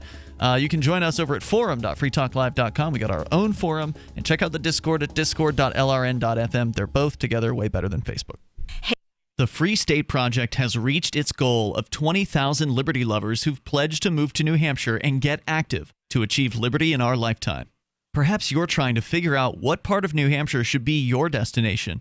If so, consider Keene. You'll find more than 150 reasons to move to Keene at move.freekeene.com. Keene is famous for its historic, publicity-generating activism, as well as being the liberty media capital of the world. It's home to freekeene.com, New Hampshire's destination for liberty activism, news, and opinion. For years, we've been compiling over 150 reasons to move to Keene at move.freekeene.com, where you'll learn about some of what's happening here and what makes Keene a great place to live. If you love liberty, you'll probably enjoy anywhere you end up in the Shire. But do your due diligence first. Please visit move.freekeene.com for the full list of over 150 reasons to move to Keene. That's move.freekeene.com.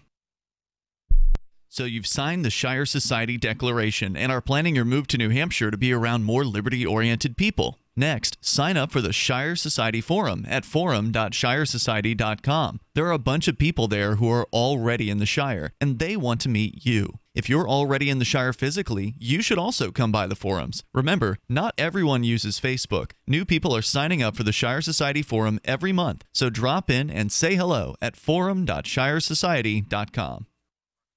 If you want to know the latest about Free Talk Live before we go on the air, all you need to decide is how you want it delivered. It's your choice. Visit news.freetalklive.com. You can get emailed announcements and participate in contests via our email updates list. Plus, we have a Twitter account that you can follow and a Facebook page where you can become a fan. So visit news.freetalklive.com to get news about Free Talk Live as soon as it's announced and the way you want it delivered at news.freetalklive.com. That's news.freetalklive.com.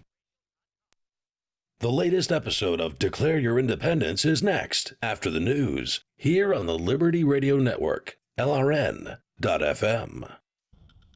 From Keene in the Shire, the Liberty Media capital of the world, this is Daryl W. Perry, host of FPP Radio News for Wednesday, June 24th, 2018. Silver is trading at $17.25 per ounce. Gold is valued at $1,351 per ounce. Zencash is trading at $38, and the average price of Bitcoin is $11,386. Antiwar.com reports in theory the Leahy Law bans the U.S. government from directly assisting foreign forces that have been found to commit gross human rights violations. In practice, the Secretary of Defense can grant special exemptions for national security reasons, which is tantamount to not even having a law, as the Special Inspector General for Afghan Reconstruction, SIGAR, has issued a new report requested by members of Congress related to reports the Pentagon was keeping U.S. troops from reporting Afghan forces for sexually assaulting children. The report does not paint a pretty picture. Indeed, the SIGAR report says the Defense Secretaries Chuck Hagel and Ash Carter routinely granted exemptions to a number of Afghan units who had already been implicated in gross human rights abuses. Some in Congress are suggesting this requires some modification to the Leahy Law to prevent the mass use of exemptions. Pentagon officials expressed opposition to this, however, saying they believe the law needs to be balanced with America's national security objectives. The SIGAR report did, however, say they were unable to find evidence that the Pentagon explicitly ordered troops not to report Afghan troop abuses, but also weren't trained on how to do so if abuses were observed. You can support FPP Radio by shopping online. Whether you're looking for precious metals, bitcoins, or books, you'll find that and more at shop.fppradio.com. Every purchase you make from one of my affiliates, like Namecheap and Amazon, at shop.fppradio.com helps fund FPP Radio. Or you can shop directly from FPP with Bitcoin in the Bitcoin store. That's shop.fppradio.com.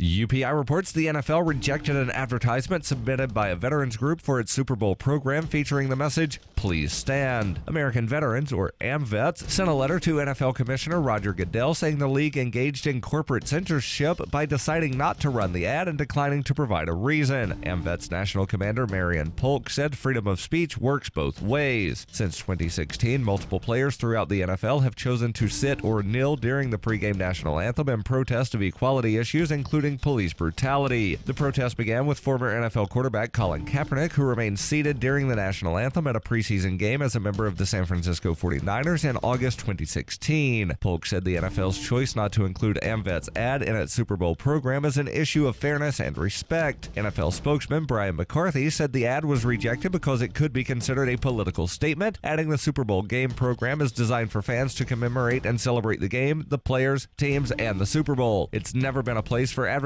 what could be considered by some as a political statement. A similar ad, however, by the Veterans of Foreign Wars with the tagline, "We Stand for Veterans," was accepted. For over 40 years, Roberts & Roberts Brokerage has been a trusted source for buying and selling precious metals. Gold, silver, platinum, and palladium. They don't feed the banks. They're Bitcoin preferred and have removed the minimum purchase amount for all orders paid in the digital currency. Call Roberts & Roberts Brokerage today for knowledgeable advice on buying and selling precious metals and a forward-thinking approach to new technologies. 800-874-9760 or visit online at rrbi.co. Reuters reports Democrats said on Tuesday they had withdrawn an offer to fund U.S. President Donald Trump's border wall as tough negotiations over the future of young undocumented immigrants, known as Dreamers, resumed in the Senate. A day after the end of a government shutdown linked to wrangling over immigration, Senate Democratic leader Chuck Schumer said he pulled the offer because of what he said was Trump's failure to follow through on the outlines of an agreement the two men discussed last Friday. The Congressional Hispanic Caucus expressed fears on Tuesday that Republicans in the House of Representatives would pursue a harsh immigration bill written by the Judiciary Committee chairman. The House measure would allow Dreamers to renew their legal status for 3 years instead of putting them on a pathway to citizenship, and would call for hiring 10,000 more agents at U.S. borders while shutting down some visa programs and taking other steps to find people who are in the country in violation of immigration laws. During the 2016 election campaign, Trump said Mexico would pay the cost of building a wall along the southwest border of the United States. Mexico rejected the idea. As a result, Trump has been forced to ask Congress for U.S. taxpayer funds for the wall. Government estimates are that it would cost $21 billion. This has been FPP Radio News. Online at fppradio.com.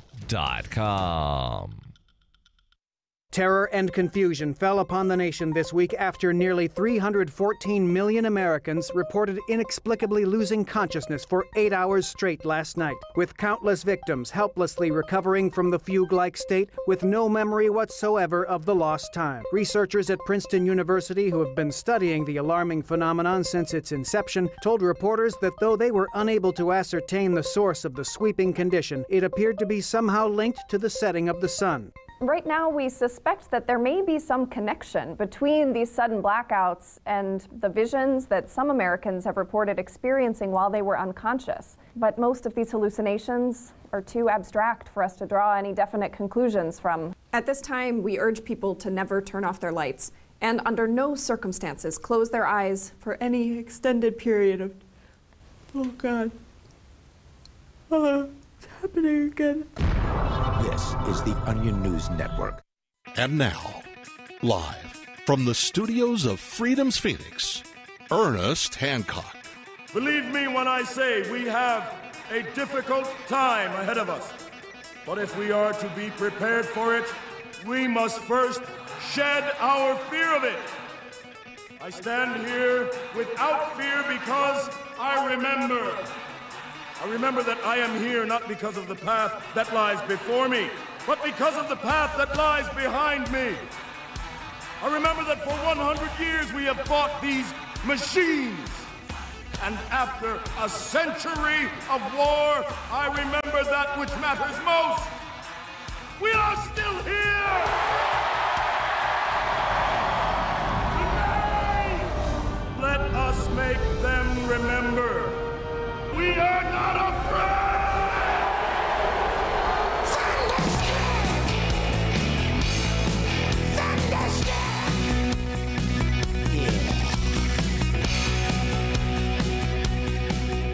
No fear, no fear, no fear, no fear, no fear, no fear, no fear, no fear, no fear, no fear. Here and declare your independence with me, Ernest Hancock, here in Phoenix, Arizona, from the BEA beautiful studios of Freedom's with an S, Phoenix.com.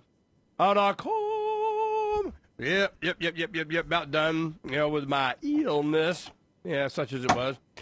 What we're going to do today, we got Taryn. We're going to turn off Taryn because he's noisy. We're going to have Taryn Lupo on in the first hour. We're going to talk about social networking, social media, maybe some crypto and such. We got Davi Barker is going to be sitting in with us and have commentary on several things. And then we have Butler Schaefer. He's going to be one of the speakers at the Freedom Summit next weekend. Butler Schaefer's a retired law professor. He was Mark Victor's law professor in college. And, so we got that to blame. But, he's always writing for Lou Rockwell, and he has a bunch of books, and he has something to say about something all the time, and it's always interesting. So we'll have a nice conversation with him. Dr. Judy Mikovits is going to come on and talk about, some vaccine news. We have President Trump drops nuclear bomb on vaccine mandates. This is it's getting bad for pharmaceuticals, and we're going to find out if it's effective or not, and we'll find out what's going on with that. But first, let's say good morning to Taryn Lupo. Taryn, good morning. Hi there. How are you? Can you hear me okay? Yep, got it. All right. And as always, Davi Barker. Say good morning, Davi. How's it going? There you Hey, go. Davi. Glad to hear you. Yeah, you too. One thing I was kind of like, Pork Fest this year, maybe not so much. I'm just kind of, losing them with that. But the week before Somalia Fest, or, Pirate Fest or whatever, Jay Noon's going to be getting married up there that Sunday. So I'm going, okay, well, there's a reason to go. Did you know about that, Taryn? No, I don't know Jay that well. I mean, I've hung out with him a few times, but he's like a ghost. He just blows in for like one day a year and then blows out. So Jay's like a man of leisure, He just kind of does what he wants and goes where he wants. He's got a good life. I didn't even know he was dating someone serious. So he's got it going on. So and we're gonna try and get him a big dome, for him because I know he'll make use of it and pimp it out into a nice big room. She has a massage business, so they do a hydrotherapy building thing they want to do and so on. So we're going to help out with that. So it looks like we might. Say, if we're coming you're bringing back. a dome down, I'd love to buy it this time. Last time, someone beat me to the punch, but the next one you build. Well, I build a bunch of them. That's not the problem. Every day. Yeah, it's the shipping. It's the shipping. Yeah, somebody, you know, But, you got. If you're bringing it already, I'll buy it off you. Well, that's one thing. We may, I don't know, it might be worth loading up that trailer and bringing back a neighborhood. Won't you build my neighborhood? Put 2 or 3 of them on there and sell them at Borkfest. It gives whole new meaning to "There Goes the Neighborhood." No, that's good. That's good. You know, the one thing, I could put on there, 10. 20. I mean, it'd be heavy, but the trailer, yeah, I could get several. So I don't know, maybe that'll happen. I can turn it into a cross-country vacation or something. Maybe we'll do something like that. Donna's not a big fan. Drop domes everywhere. Be the Johnny Appleseed of domes. Yeah. Hey, FYI, I'm trying to get your video player to work, and it's not up and running on your main page. I was shooting this out to my network here, but all right, Donna. In case you want to know. All right, so let me see if it says it's doing start stuff. It's error loading. No play. Well, it may be that your Adobe Flash isn't up, or it's whatever. If you try another browser or computer, and I'll have Donna check it. Okay. Wow. Because All right then. I thought I'd let you know because I'm trying to pimp the show out for you. Yeah, I appreciate it. Thanks. All right. So, what is the video going, Donna? She says it's working on her Chrome. So. So maybe it's just not working on my Chrome. I don't know, maybe. You gotta update your crap, and I hate that. So we're distributed internet, and then we won't have to worry about all the different platforms there, and screw them. So let's go ahead and do it. A Taryn Lupo thing. Dr. Taryn Lupo hosts a variety channel focused on uplifting and positive messages. His stories cover everything from growing food, self-sufficiency, philosophical and esoteric topics. Yeah. That's the word, esoteric. To just any other topic that helps improve your life. Although Dr. Lupo can be found on most every media platform, he actively supports decentralized and is moving his efforts to platforms that much better match the freedom-oriented views. Okay, where have you found that that's the case? You're finding new video platforms. What? So. I don't know if you knew what happened to me the last week and a half. There's been a lot going on my YouTube channel. They were being mean, weren't they? They were.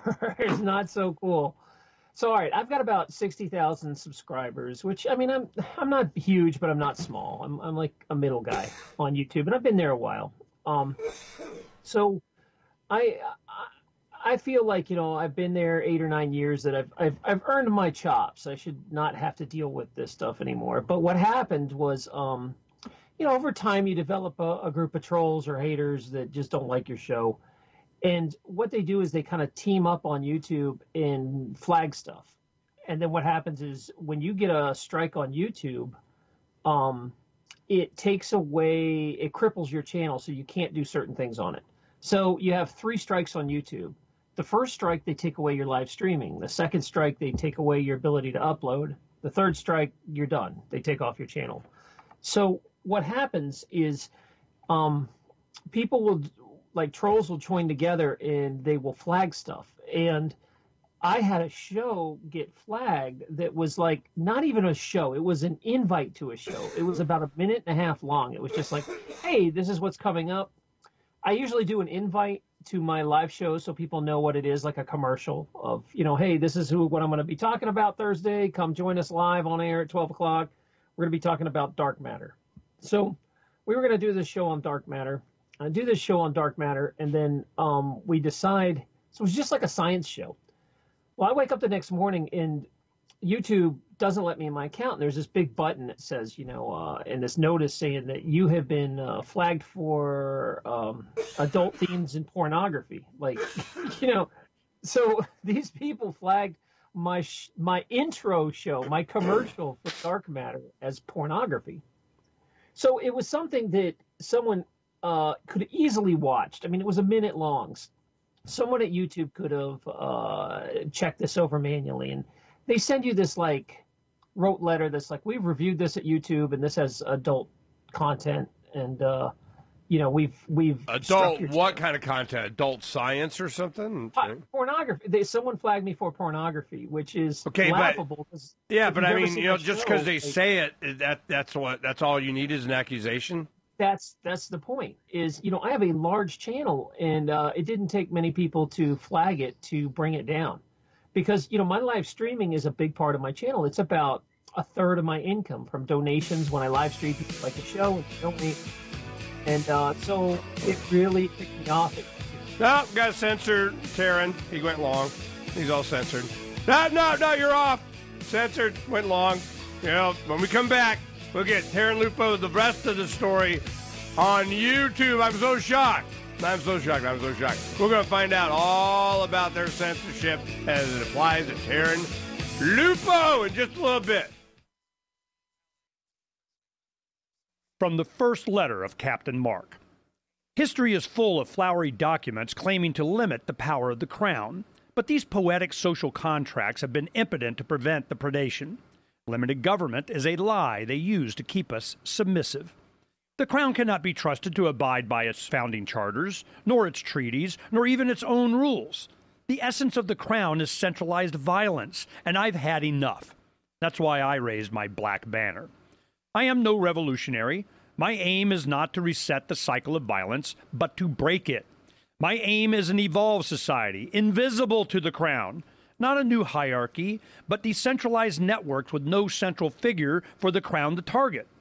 If you want your servile life, keep it, but we will not submit to the crown's agenda. And when you are ready to stop being its beast of burden, ready for adventure and opportunity, join us at pirateswithoutborders.com. Catch the Call to Freedom at its new time, weekdays from 4 to 7 p.m. The Call to Freedom is the only live drive-home call-in show in the U.S. with a segment devoted to cryptocurrencies. Crypto Hour, brought to you by Helium.com, live from Vertcoin Studios in New Hampshire. Learn about what makes cryptocurrencies so great and why you should care about them. Updates on new coins and ICOs, and warnings of scams. Plus, hear from traders, whales, developers, and big names in the crypto world.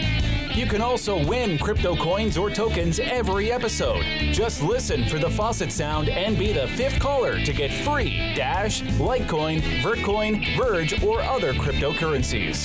The Call to Freedom with Will and Aria, featuring Crypto Hour. Broadcast internationally through our BitPlus network satellite. Weekdays from 4 to 7 p.m. on LRN FM. Cell 411 is a free app for Android and iOS that replaces government-controlled 911. Cell 411 allows you to preset a group of friends or private organizations to show up at any emergency. Cell 411 is a nightmare for the state because it proves their so-called services aren't needed. Cell 411 has had thousands of installs, and of course it's covered by the BIPCOT no government license. Cell 411 because your friends won't shoot you when you're in trouble. Without the government, who would build the emergency services? You and Cell 411. Get it today at getcell411.com. Did you know you can listen to LRN.FM via our free-to-air satellite channels? We have channels over nearly all of North America and much of Africa. All you need is an affordable receiver and a dish as small as 30 inches. There are no monthly fees. Learn more at sat.lrn.fm. Plus, if you are a broadcaster or want to be one, this is a good delivery method for our content. See our coverage maps and get details at sat.lrn.fm. That's sat.lrn.fm. sat.lrn.fm. Is spreading the message of liberty, cryptocurrency, and peace around the globe worth $2 per month to you? As you may already know, in addition to our internet feed, LRN.FM broadcasts on free-to-air satellite across North and Central America, as well as Sub-Saharan Africa. And we've been available on satellite for free 24/7 since 2010. The LRN.FM free-to-air satellite signal is reaching some of the most oppressive regimes in the world, and there's no doubt our ideas are making an impact. You can learn more about the channel's impact by watching the 3-minute video at fund.lrn.fm. If you'd like to help free minds globally with our ideas of liberty, cryptocurrency, and peace, you can donate as little as $2 per month via fund.lrn.fm. You can help us continue and expand our satellite broadcast to multiple continents. Visit fund.lrn.fm today, and thank you for your help. Don't forget to share the link on social media. That's fund.lrn.fm. What's up next? Visit the Liberty Radio Network program guide to find out at shows.lrn.fm. That's shows.lrn.fm.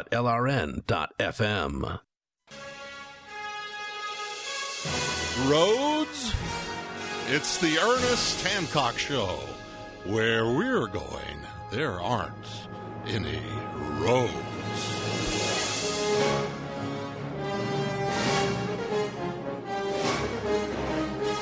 Okay. Taryn Lupo woke up YouTube dead or something, so, and then he did what? Continue, Taryn, go.